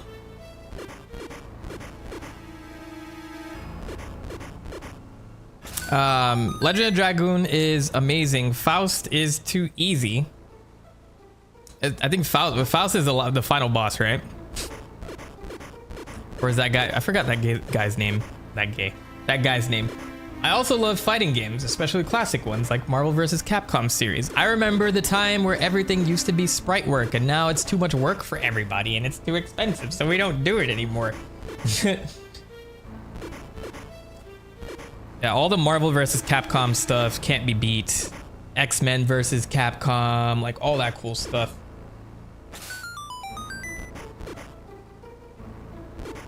All right, which way did I not go? Let's see, forgot to mention, but along the unused assets are the goddess pearls. There are also unused asset of picture of Valu, Jabun, and the Deku tree. Oh, Faust is the super boss in Legend. See, that's why I need to go back, because I've never I don't think I've ever fought that boss. All right, so once I beat this dungeon, I'll take a look at some of the assets for Minish Cap to see if we find anything interesting.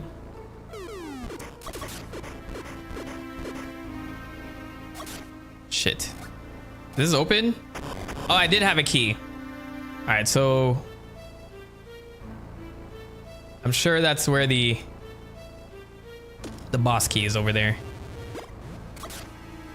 I know what I have to do. Whee! Yeah, I think my introduction into the Final Fantasy series and RPGs was Final Fantasy VIII. So I watched my friend play 7 because he had 7, but he got 8 for me for my birthday, and I was just so overwhelmed by like all the content that was in there because I was used to platformers before that. Crash Bandicoot, Sonics, like stuff like that. I didn't know about RPGs at all. So when I was like playing Final Fantasy VIII, opinions aside of like however we feel about the game or not, there was just so much to explore. Like going around the world map, and I don't know, there's something about PlayStation games that have like this uncanny, like scary thing to them.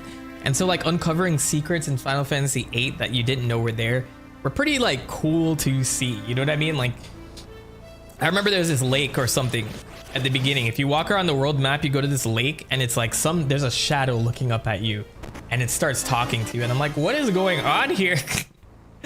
There's not a lot of that in games anymore. I mean, Dark Souls kind of does it, but it shows and it doesn't tell like the old Final Fantasy games used to do. So, that was my entry into RPGs, and I haven't been able to go back since.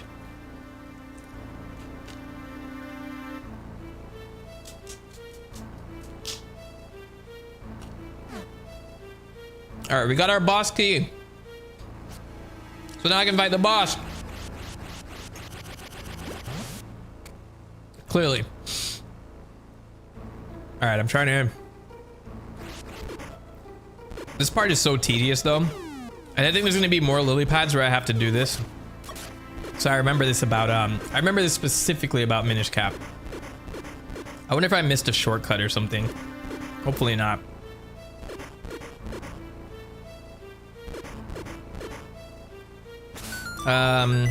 You have to get all 50 Stardust to unlock the fight. They're missable, so that's what those do. All these years, I'm sitting there like, man, what the frick do these Stardust things do? And I've seen guides that go through all that. I'm like, yeah, I'm not going through all the trouble of collecting all these things. I gotta go back and do that. Faust. I played Marvel vs. Capcom 3 Ultimate, and I put at least 300 hours into it. It's so much fun. I think that was like, we haven't had a solid one since, right? Because Infinite came out and nobody liked that one, right? So I know there's still a community for Marvel vs. Capcom 3. Okay, I need to get to the basement. I was back at the beginning, yes? There's a shortcut. No, I gotta go to the barrel. There's no way around it. I just gotta face the barrel. No, don't go up. Go down.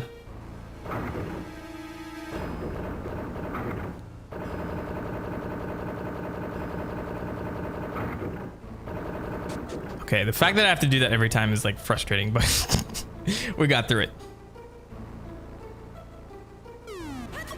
Oh, whoops.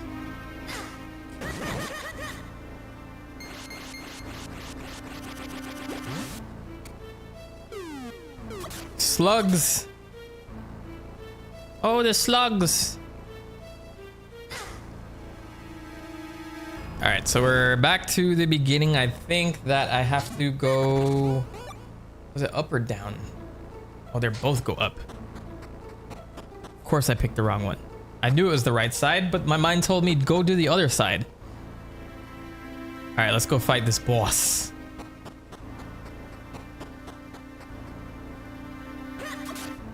I keep doing that. I feel like these types of items should be on the R button, and then A should be like, you know, other things. I keep doing it every time. Okay. Open up. Who's in here?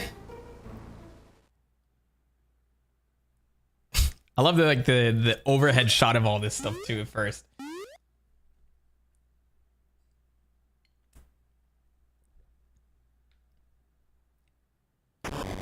Let's go. This one's pretty easy to get through as far as I remember. But you know, I think you're supposed to break him apart and then suck up his slime. Opposite. Oh. Okay. I'm ready to dodge next time.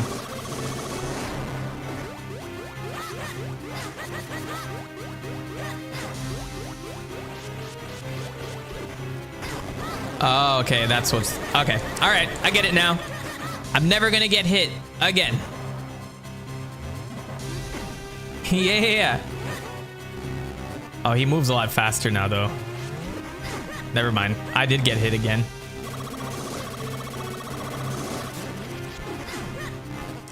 I wish the animation was a little bit slower once I let go. All right, so now we wait for him to topple.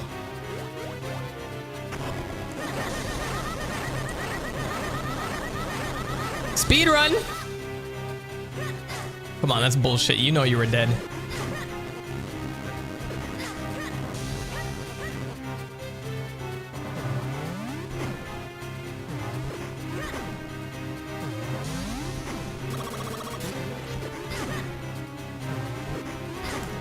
Okay, relax. Got him. All right. Now we just have to survive the fall, and we're good.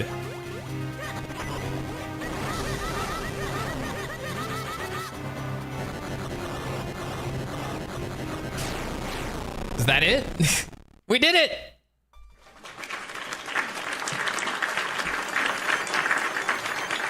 And that is the first boss completed. And now we have our hands on the essence of Earth.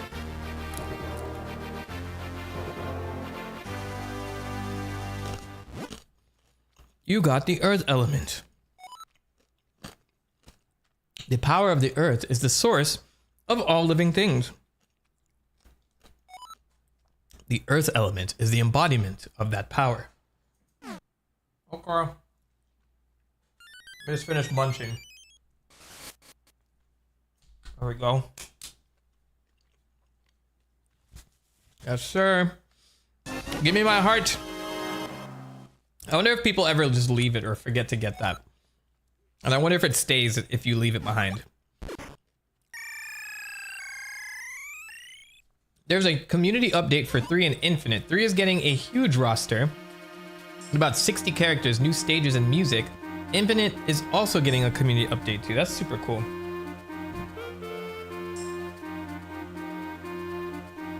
When developers won't support the game you love, make the game you like. You know what I mean? I think it was supposed to say the opposite way around, but it still works. Ah, we've got the Earth element. You must go tell the Elder at once. All right, so I'm gonna check in with the Elder. I'm gonna look into some more development story. We still have that interview from AG Aonuma I'm gonna take a look at. Boom, boom, boom, boom, boom, boom, boom, boom, boom. You know, I was a huge fan of the Game Boy series that I liked. I gave my top 3 earlier, and I know I said Ham Ham Heartbreak, but I think like all the Battle Network games, I loved those games. Mega Man Battle Network, amazing. Those games haven't been topped yet. So you have found the Earth element. You are blessed with much courage and strength for one so young. If your conviction holds strong, head to Mount Krenel. There you will find a man named Malari. Among all the Minish, there is no one more able to repair your sword. If you ask him, I am certain he will reforge your broken Hikori blade. You bastard, you broke it. How could you, you stupid human? This is why we don't talk to you guys anymore. FF Tactics Advance? Yes. Yes. I need to play that game too. That was a meaty game, man. That was such a long one. I shall send word to him in advance. Travel safely. You are brave. But there are many evils now in the world. Alright, goodbye. Get out of my house. Leave! Leave through this door here. It will take you out of this forest. Quickly! Great Elder. We are in your debt. We shall head for Mount Krenel at once.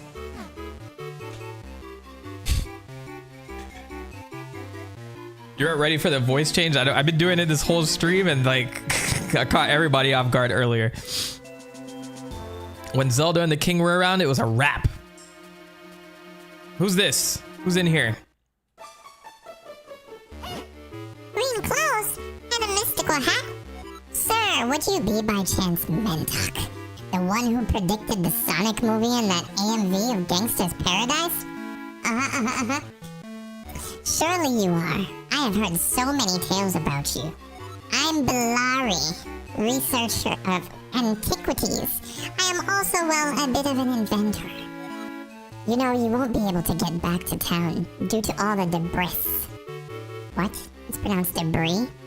No, it's debris. Here, I have something that might come in handy. You got a bomb bag. And it has 10 bombs in it. What? Now you can blow up lots of stuff.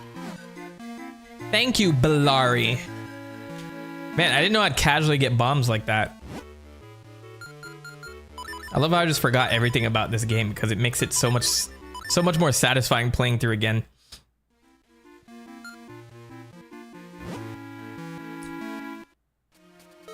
All right, we're gonna get big again. Hell yes. What is this again? Holder of the sacred power. We grant you the power of wind. Who's talking?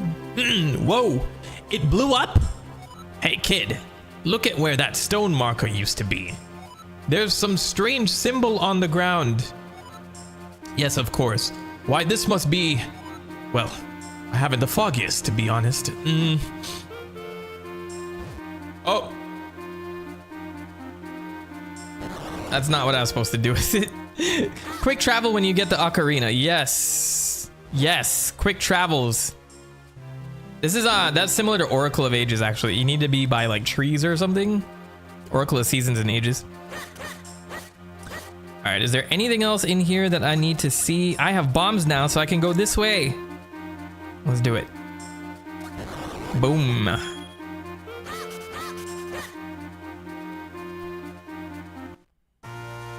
Dun, dun, dun, dun, dun, ba-dum, bum, bum, bum, bum, bum, ba-dum. All right, I have no clue where I am in the grand scheme of this map. So the next place would be Mount whatever Credis, which I think is in the upper left corner. But I feel like I can explore Hyrule a bit. But you know what? Let's take a short break. Let's take a short break.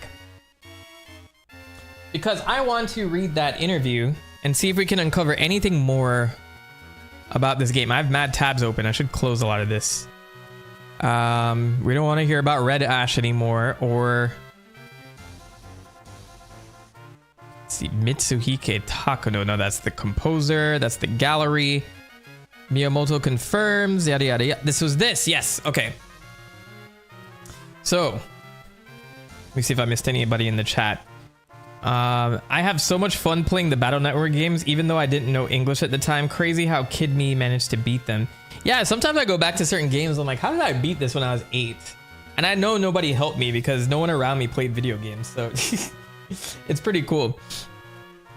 All right, so this is an interview with Eiji Aonuma about the Minish Cap. I'm gonna see if there's anything that we can uncover here that will give us more insight onto why they made Minish Cap the way they did. I think I know how to pull up the assets. Especially if it's on the cutting room floor. It should be pretty easy to pull up. All right. Interview with Eiji Aonuma. The release of any Legend of Zelda title is always cause for huge excitement amongst Link's legion of fervent followers, even back then.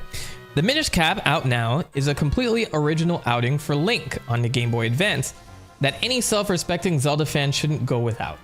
So we talked to the game's supervisor, Eiji Aonuma, who is now the executive producer of the series, to find out what new features the Minish Cap has under its brim. So the first question, for anyone unfamiliar with the game, can you give us a brief introduction to the Minish Cap? Link's adventure shifts between the normal world and a fairy tale style world. Link encounters the Minish Cap, and using the magical words of this cap, yep, it can talk, he can change the size of his body and become much smaller. Enemies that would normally pose little threat can become a much more difficult challenge for small Link, which we saw with that first boss. Behind the small hole in the wall, which Link never paid attention to before, a strange new world develops. The adventure... I give him props for answering this fluidly. The adventure offers a chain of continuous surprises, and there's some amazing new items, and the mini games in the dungeons are also different this time. Some gameplay approaches you were already familiar with cannot be used in this title, so you can enjoy the fresh and exciting exploration. There are also plenty of sub-events, such as the piece matching of the kinstones. I think we'll do that later, right? Nintendo of Europe. How does the Minish Cap fit into the Zelda chronology? I love how they were asking back then. Is it a prequel to the upcoming Legend of Zelda Four Swords adventure on GameCube? Aonuma. Yes. This title takes place prior to Four Swords Adventures and tells the secret of the birth of the Four Sword. The Minish Cap is a classic adventure in the vein of A Link to the Past. How did you make it match up to previous Zelda outings? I don't think he's going to go into much detail.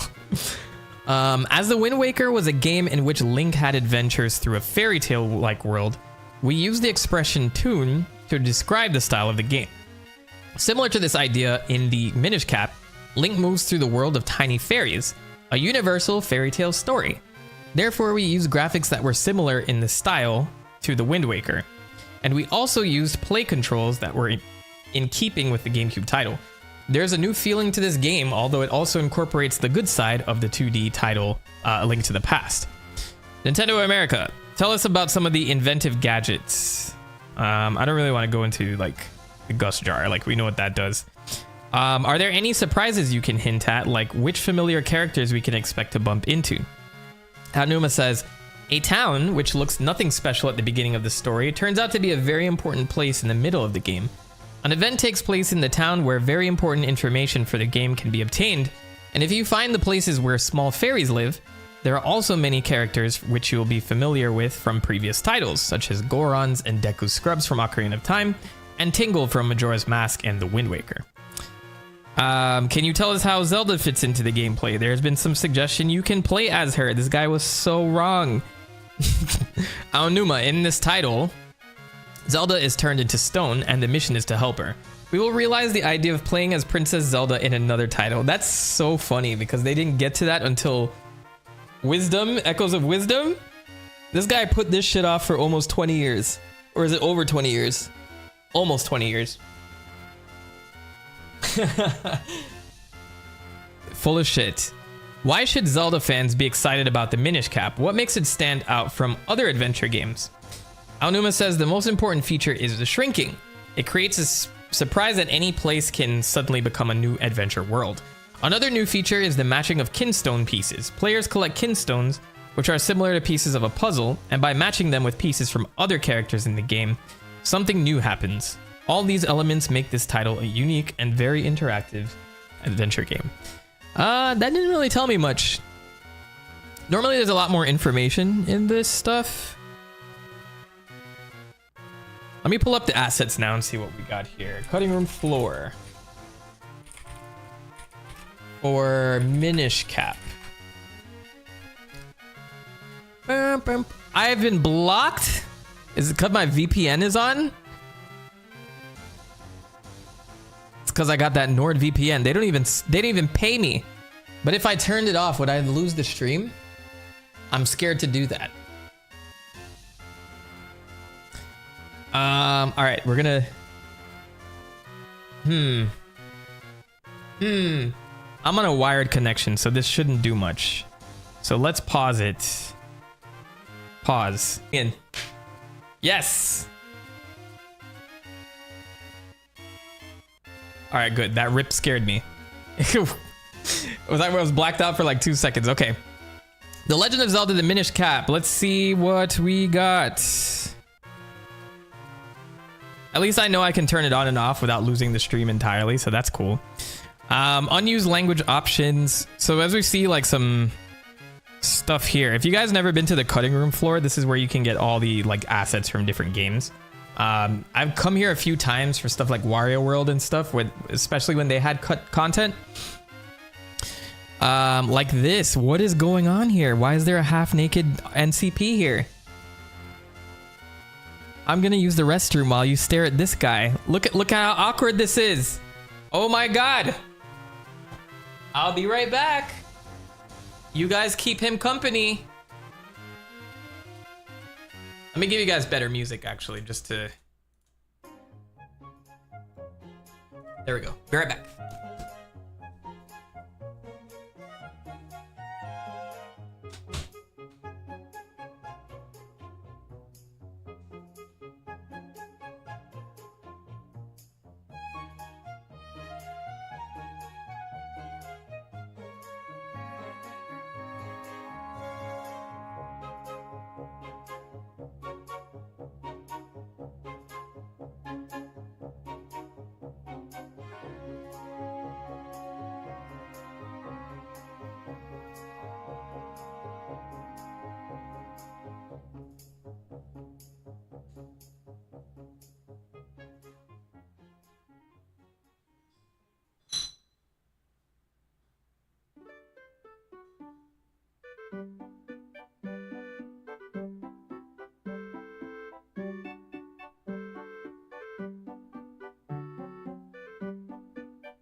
All right, how's the chair stream going? I can think straight again now. All right, let me see. There's also a picture of pears in the Deku tree and the dragon and fish form from Wind Waker. All right, let's see here. Oh, I didn't mean to zoom in that much.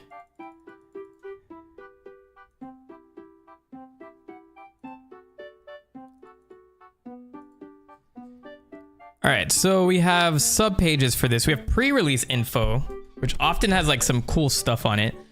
Unseen media and commercials.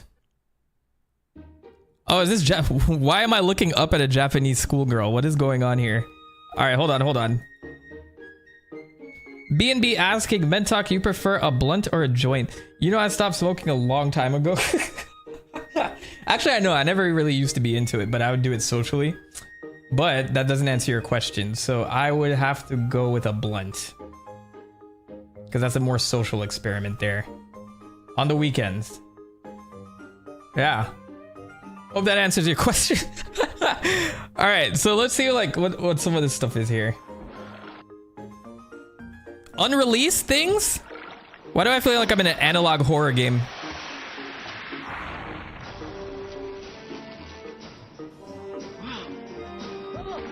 Shrink in size and embark on a huge adventure in The Legend of Zelda, the Minish Cap, only on Game Boy Advance.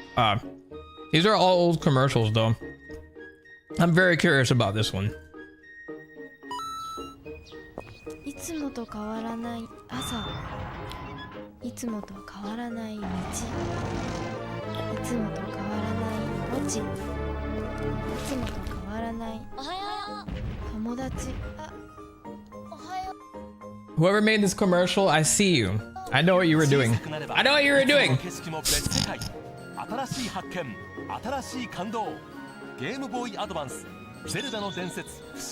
Zelda no Densetsu. Yeah, whatever sick Japanese person. I know, I'm onto you. I know what you were doing. I know what you were doing. All right. So that's some of like the assets there. Sorry, some of the old commercials there. Unused rooms, like in the Deep Ridge Shrine. Is this the whole room? Oh yes, I see. Okay. Yeah, this was not part of that dungeon. Most of the dungeons from the final game have incomplete early versions of them left in the final game, with some even having leftover tiles and actors from Four Swords, because you know a lot of this was transferred over from Four Swords. Mentok is now a part of my dream blunt rotation. Well, there you go. I bet someone out there has that naked NPC as an emote. I think they definitely need that. Maybe I'll make that my new icon. Doom doom dim bim. Boom, boom, boom, boom. I don't have a lot of context for some of these though, because I haven't been to these dungeons yet. Spoilers though, there's a lot of like, a lot more dungeons than we originally intended. Unused dungeon entrance. This place is amazing scenery to the entrance of a dungeon. The entrance leads to Deepwood Shrine. This was supposed to be for Deepwood Shrine. May have been intended for the Template of Droplets, which doesn't have a horizontal entrance in the final game. And so we see like an ice cave here. That didn't seem like it would have been for Deepwood Shrine because, I don't know, it just doesn't fit the aesthetic. So we have like unused houses and then like we have houses with a ton of chests in them. This page is not too interesting to me, but cool nonetheless. Regional differences and English translation differences. The US and European translators can't seem to agree with each other. Maybe this will be interesting. Let me see. Well, let's see the regional differences first. How much of that is there?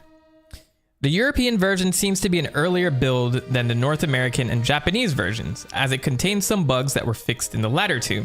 The following patch fixes the Eni, it's Eni, right?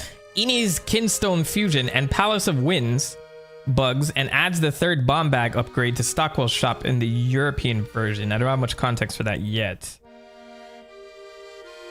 A few enemies take more hits to kill in the European version when compared to the Japanese and US versions, which I think that's what I'm playing now. So it takes 2 arrows to kill a floor master in the European version, but takes 1 arrow to kill in Japanese and US versions. When fighting Vati's first form, there are eyeballs that surround him that you must take down. Each of these eyeballs take 2 hits to kill in the European version, but 1 hit to kill in the Japanese and US versions. That's pretty cool. I like that.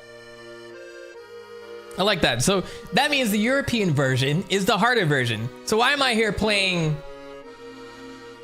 the version for wimps? Non-gamers. Ridiculous. Ridiculous.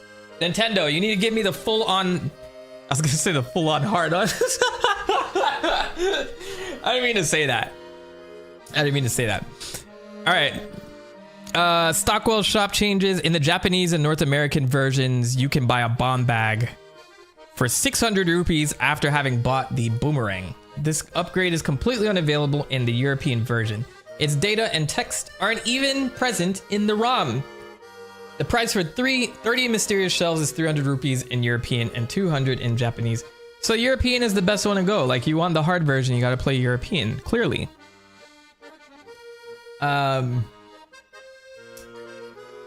Let's see, your sense of humor reminds me a bit of Etika, and I don't know why.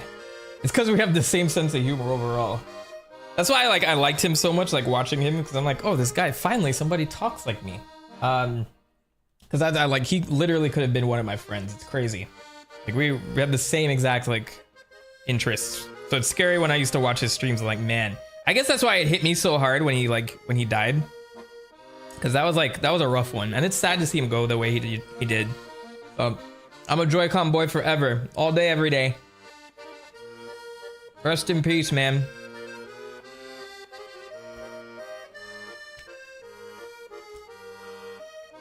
I got like 2 Joy-Con boy shirts. So like his presence was definitely missing for the Switch 2 like announcement. It's crazy. Do I want to go through all this? This is a lot. Let's see. They say that they can't agree. Like, so if I hit part 1, is this the whole script? Oh, okay. This is not as bad. Okay.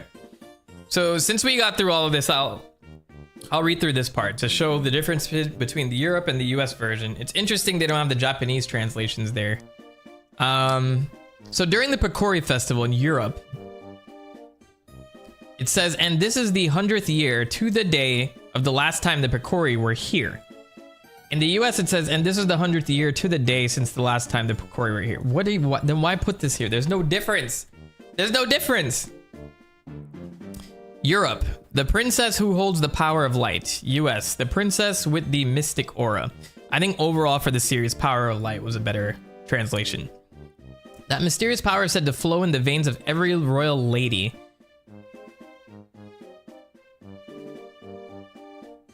Wait, am I playing the European version? Because I remember him saying this line Oh, no, never mind. It was here. Okay. So the power that was gifted to the people of Hyrule still flows within the veins of the ladies of its royal family. Interesting. And then on the European side, it says flows through the veins of every royal lady in your family ever since that day when it was gifted to your people. There's not a bunch of, like, there's not huge changes here.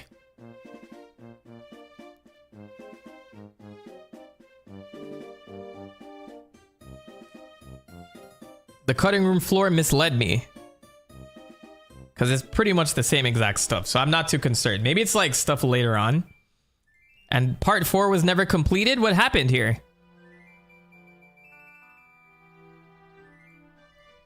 Interesting. All right, well, I'm gonna look up any other assets here. We went through that. We have an unused mailbox, which is an unused animation of a decorative mailbox above the post office in Hyrule Castletown. The level of animation suggests that we're going to be fully functioning mailboxes in the game, much like Wind Waker. There you go.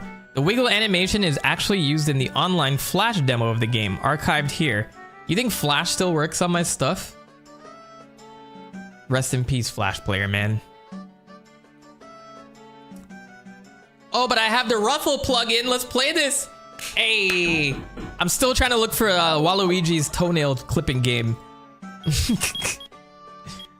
Let's see. English? Can I get English? Why is UK and Ireland here? Just put English. We speak American. I love how they're trying to sell. 89 pounds for a Zelda limited edition pack. Is that a bundle? What does that equate to? 89 pounds in the 2000s. That's probably like over $100, a little over 100, 120 or something. Start your adventure without the site tutorial. I don't need it.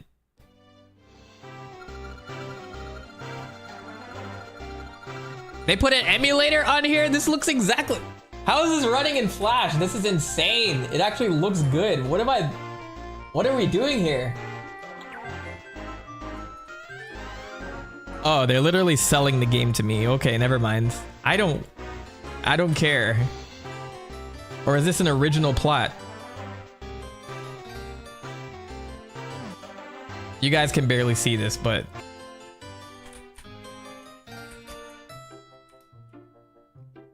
I'm like playing the Minish Cap of the Minish Caps.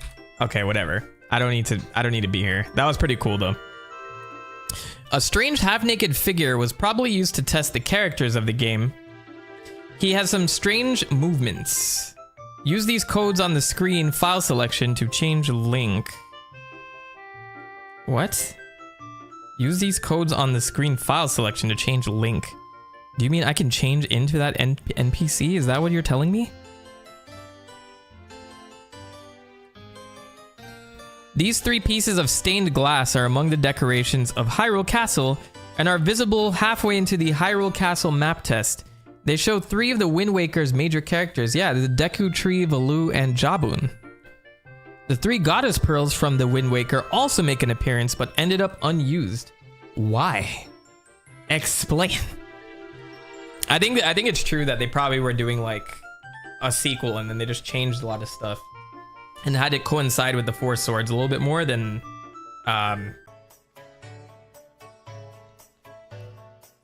Are we good? Someone give me a thumbs up. Hello? My VPN said we're going back.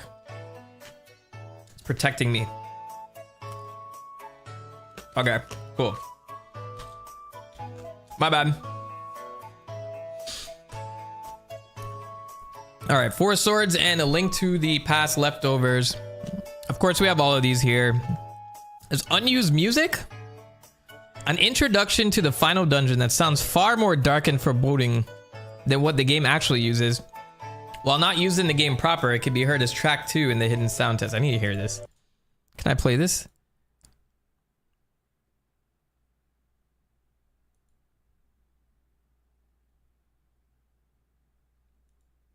It's probably because of my VPN. I have no connections from the cutting room floor at this point. So I just get to scroll through. There's an unused sword in the game. Internally, all swords are organized in the order you receive them. For example, the Smith sword is hex value 1, the white sword with no infused elements is 2, unused sword has hex value of 5, which is between the white sword with 3 elements and the force sword. This indicates that at one time there might have been one more sword upgrade before getting to the force sword. Specifically, it may once have been possible to get the white sword with just 1 infused element in the final game. It's only possible to get the white sword with 0, 2, or 3 infused elements. They cut the fire rod? I forgot the fire rod was not in here. Is this a video of it being used? I thought that's how I was gonna get in the first.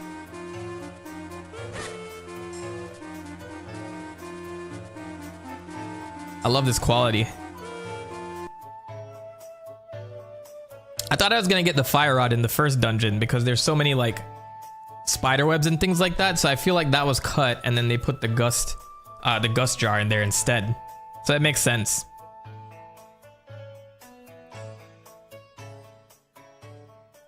This was recorded on somebody's phone, clearly. Butter. Your Lon Lon milk turned into butter. It's very fresh and delicious. It's butter in a bottle. Unfortunately, either its functionality was removed or it was tied to a character or event that no longer exists. And then there's like a video of unused enemies here. Biggerin's Dungeon. Oh, okay, that's not a cut, but just an internal name for the Goron's Cave. So that's kind of an overview. I see like the theory earlier that was presented to me regarding how this could be a sequel for Wind Waker. I honestly think they were thinking of like following it up, but then decided to quickly flip Four Swords assets instead. And like doing a proper sequel for Wind Waker probably would have taken too long in that case. So they just like, you know, went straight to that. Like, so in the planning phase, it probably was like, okay, let's do a follow-up or a portable tie-in to Wind Waker. And then that never panned out. So yeah, totally plausible argument. So I'm not sure like if there's anything else to talk about Minish Cap. It seems like it was a very normal development cycle for Nintendo and Capcom. And they were like working on like 3 other games at the same time. So they were super busy. So between Four Swords Adventure, the Minish Cap, and Wind Waker, Link and Zelda was a very we're going through a very busy time. I'm gonna fly. There we go.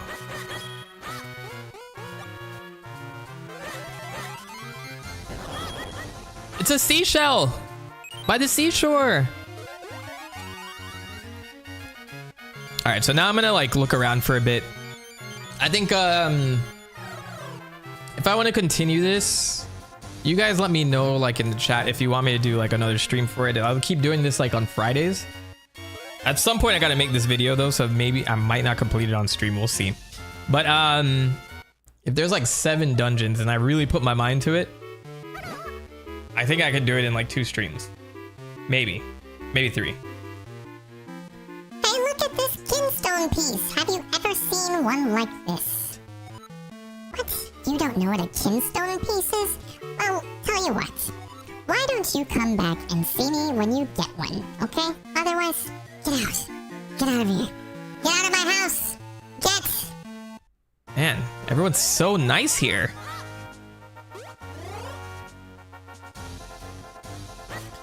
All right, I'm gonna find a decent stopping point. But first, I got these bombs, so I gotta explore a little bit. Who's in this cave? An old man? Doom. Doom, doom, doom, doom.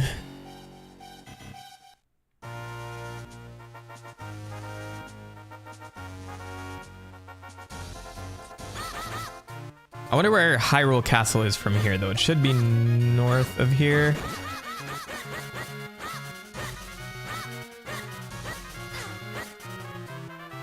I'm still trying to get a lay of the map, too.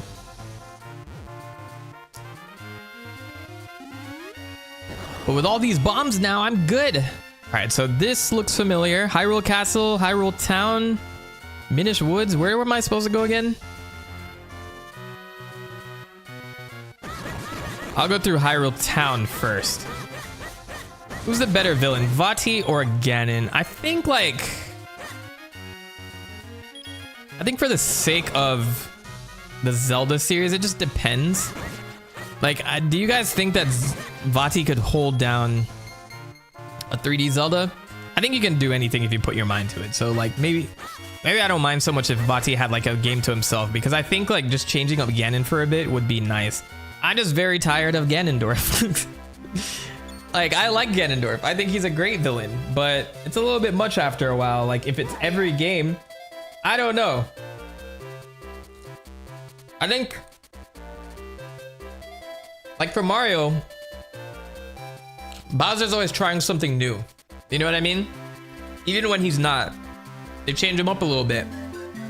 I think Ganon is like, and you can be comedic with Bowser at times, but I think Ganon is kind of like stuck in this like, I'm evil, you know, and I want to take over and stuff.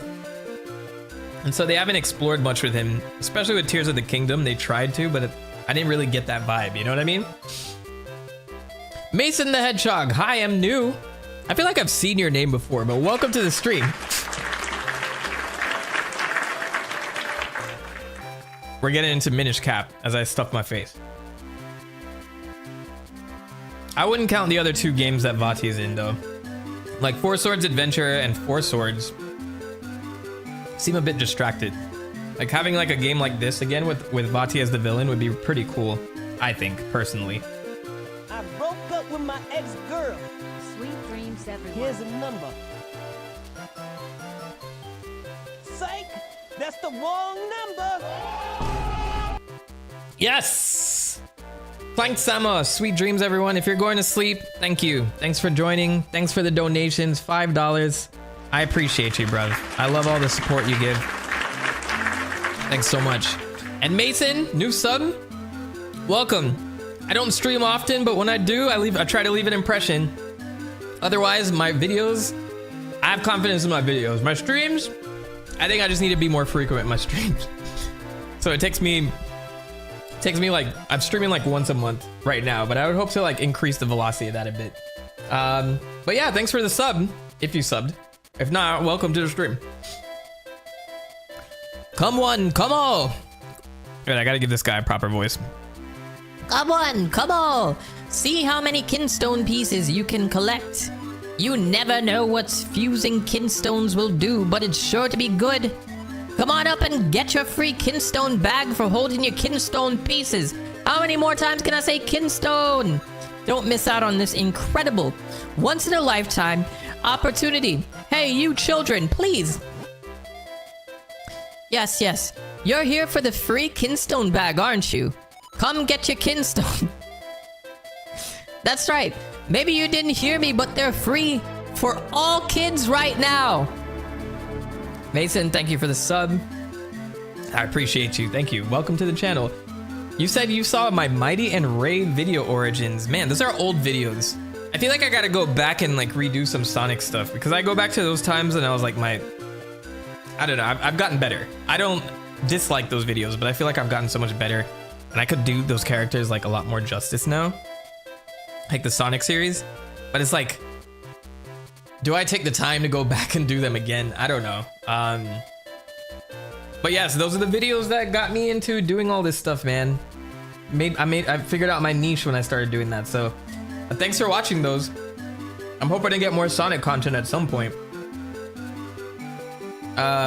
When you're working on so many projects, I can understand if you can't stream as frequently. Yeah, it's basically that. I think mainly if I get somebody like to reliably edit for me, I'll probably have more time for all that. Because at that point, I'll just voice things, write scripts, and just oversee the editing process.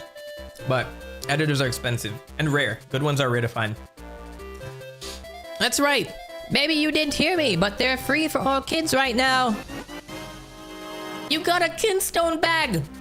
I gave that to you. You can now carry kinstone pieces with you. Yes. Press start to view its contents from your quest status screen. I love you. Fitting two kinstone pieces together is called kinstone fusion. If you get two pieces to fit perfectly, great happiness will come your way. I'll put a kinstone piece in your kinstone bag so you can give it a kinstone try. Anyone who's ready and willing to fuse kinstones will look like I do right now. Wait, what?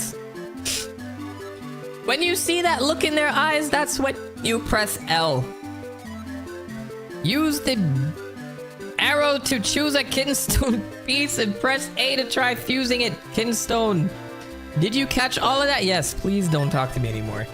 Then stand in front of me and press L so we can fuse kinstones. Hey, yo, what is going on here? And why is this free for kids? Something's going on. This is weird. It's weird, you weirdo. Yes, yes, that's it. Press L. Then you can see the then you can see the kinstone screen. Oh gosh. Oh, we fused kinstones. They fit perfectly. Maybe something good will happen now. I totally forgot about this whole system. Ah, this is what you have to do to unlock certain areas. I wonder how many kinstones there are total. This is pretty insane. I think I've seen you before because I recognize the video with the Sonic movie thing. Oh, I've done a couple of Sonic movie videos. And then I've done like the Gangster's Paradise video, but that one's old. That's an old meme, so unless you're a part of that. A perfect fit. That means we're both due for a little happiness. See ya. Those kids were a part of your scam?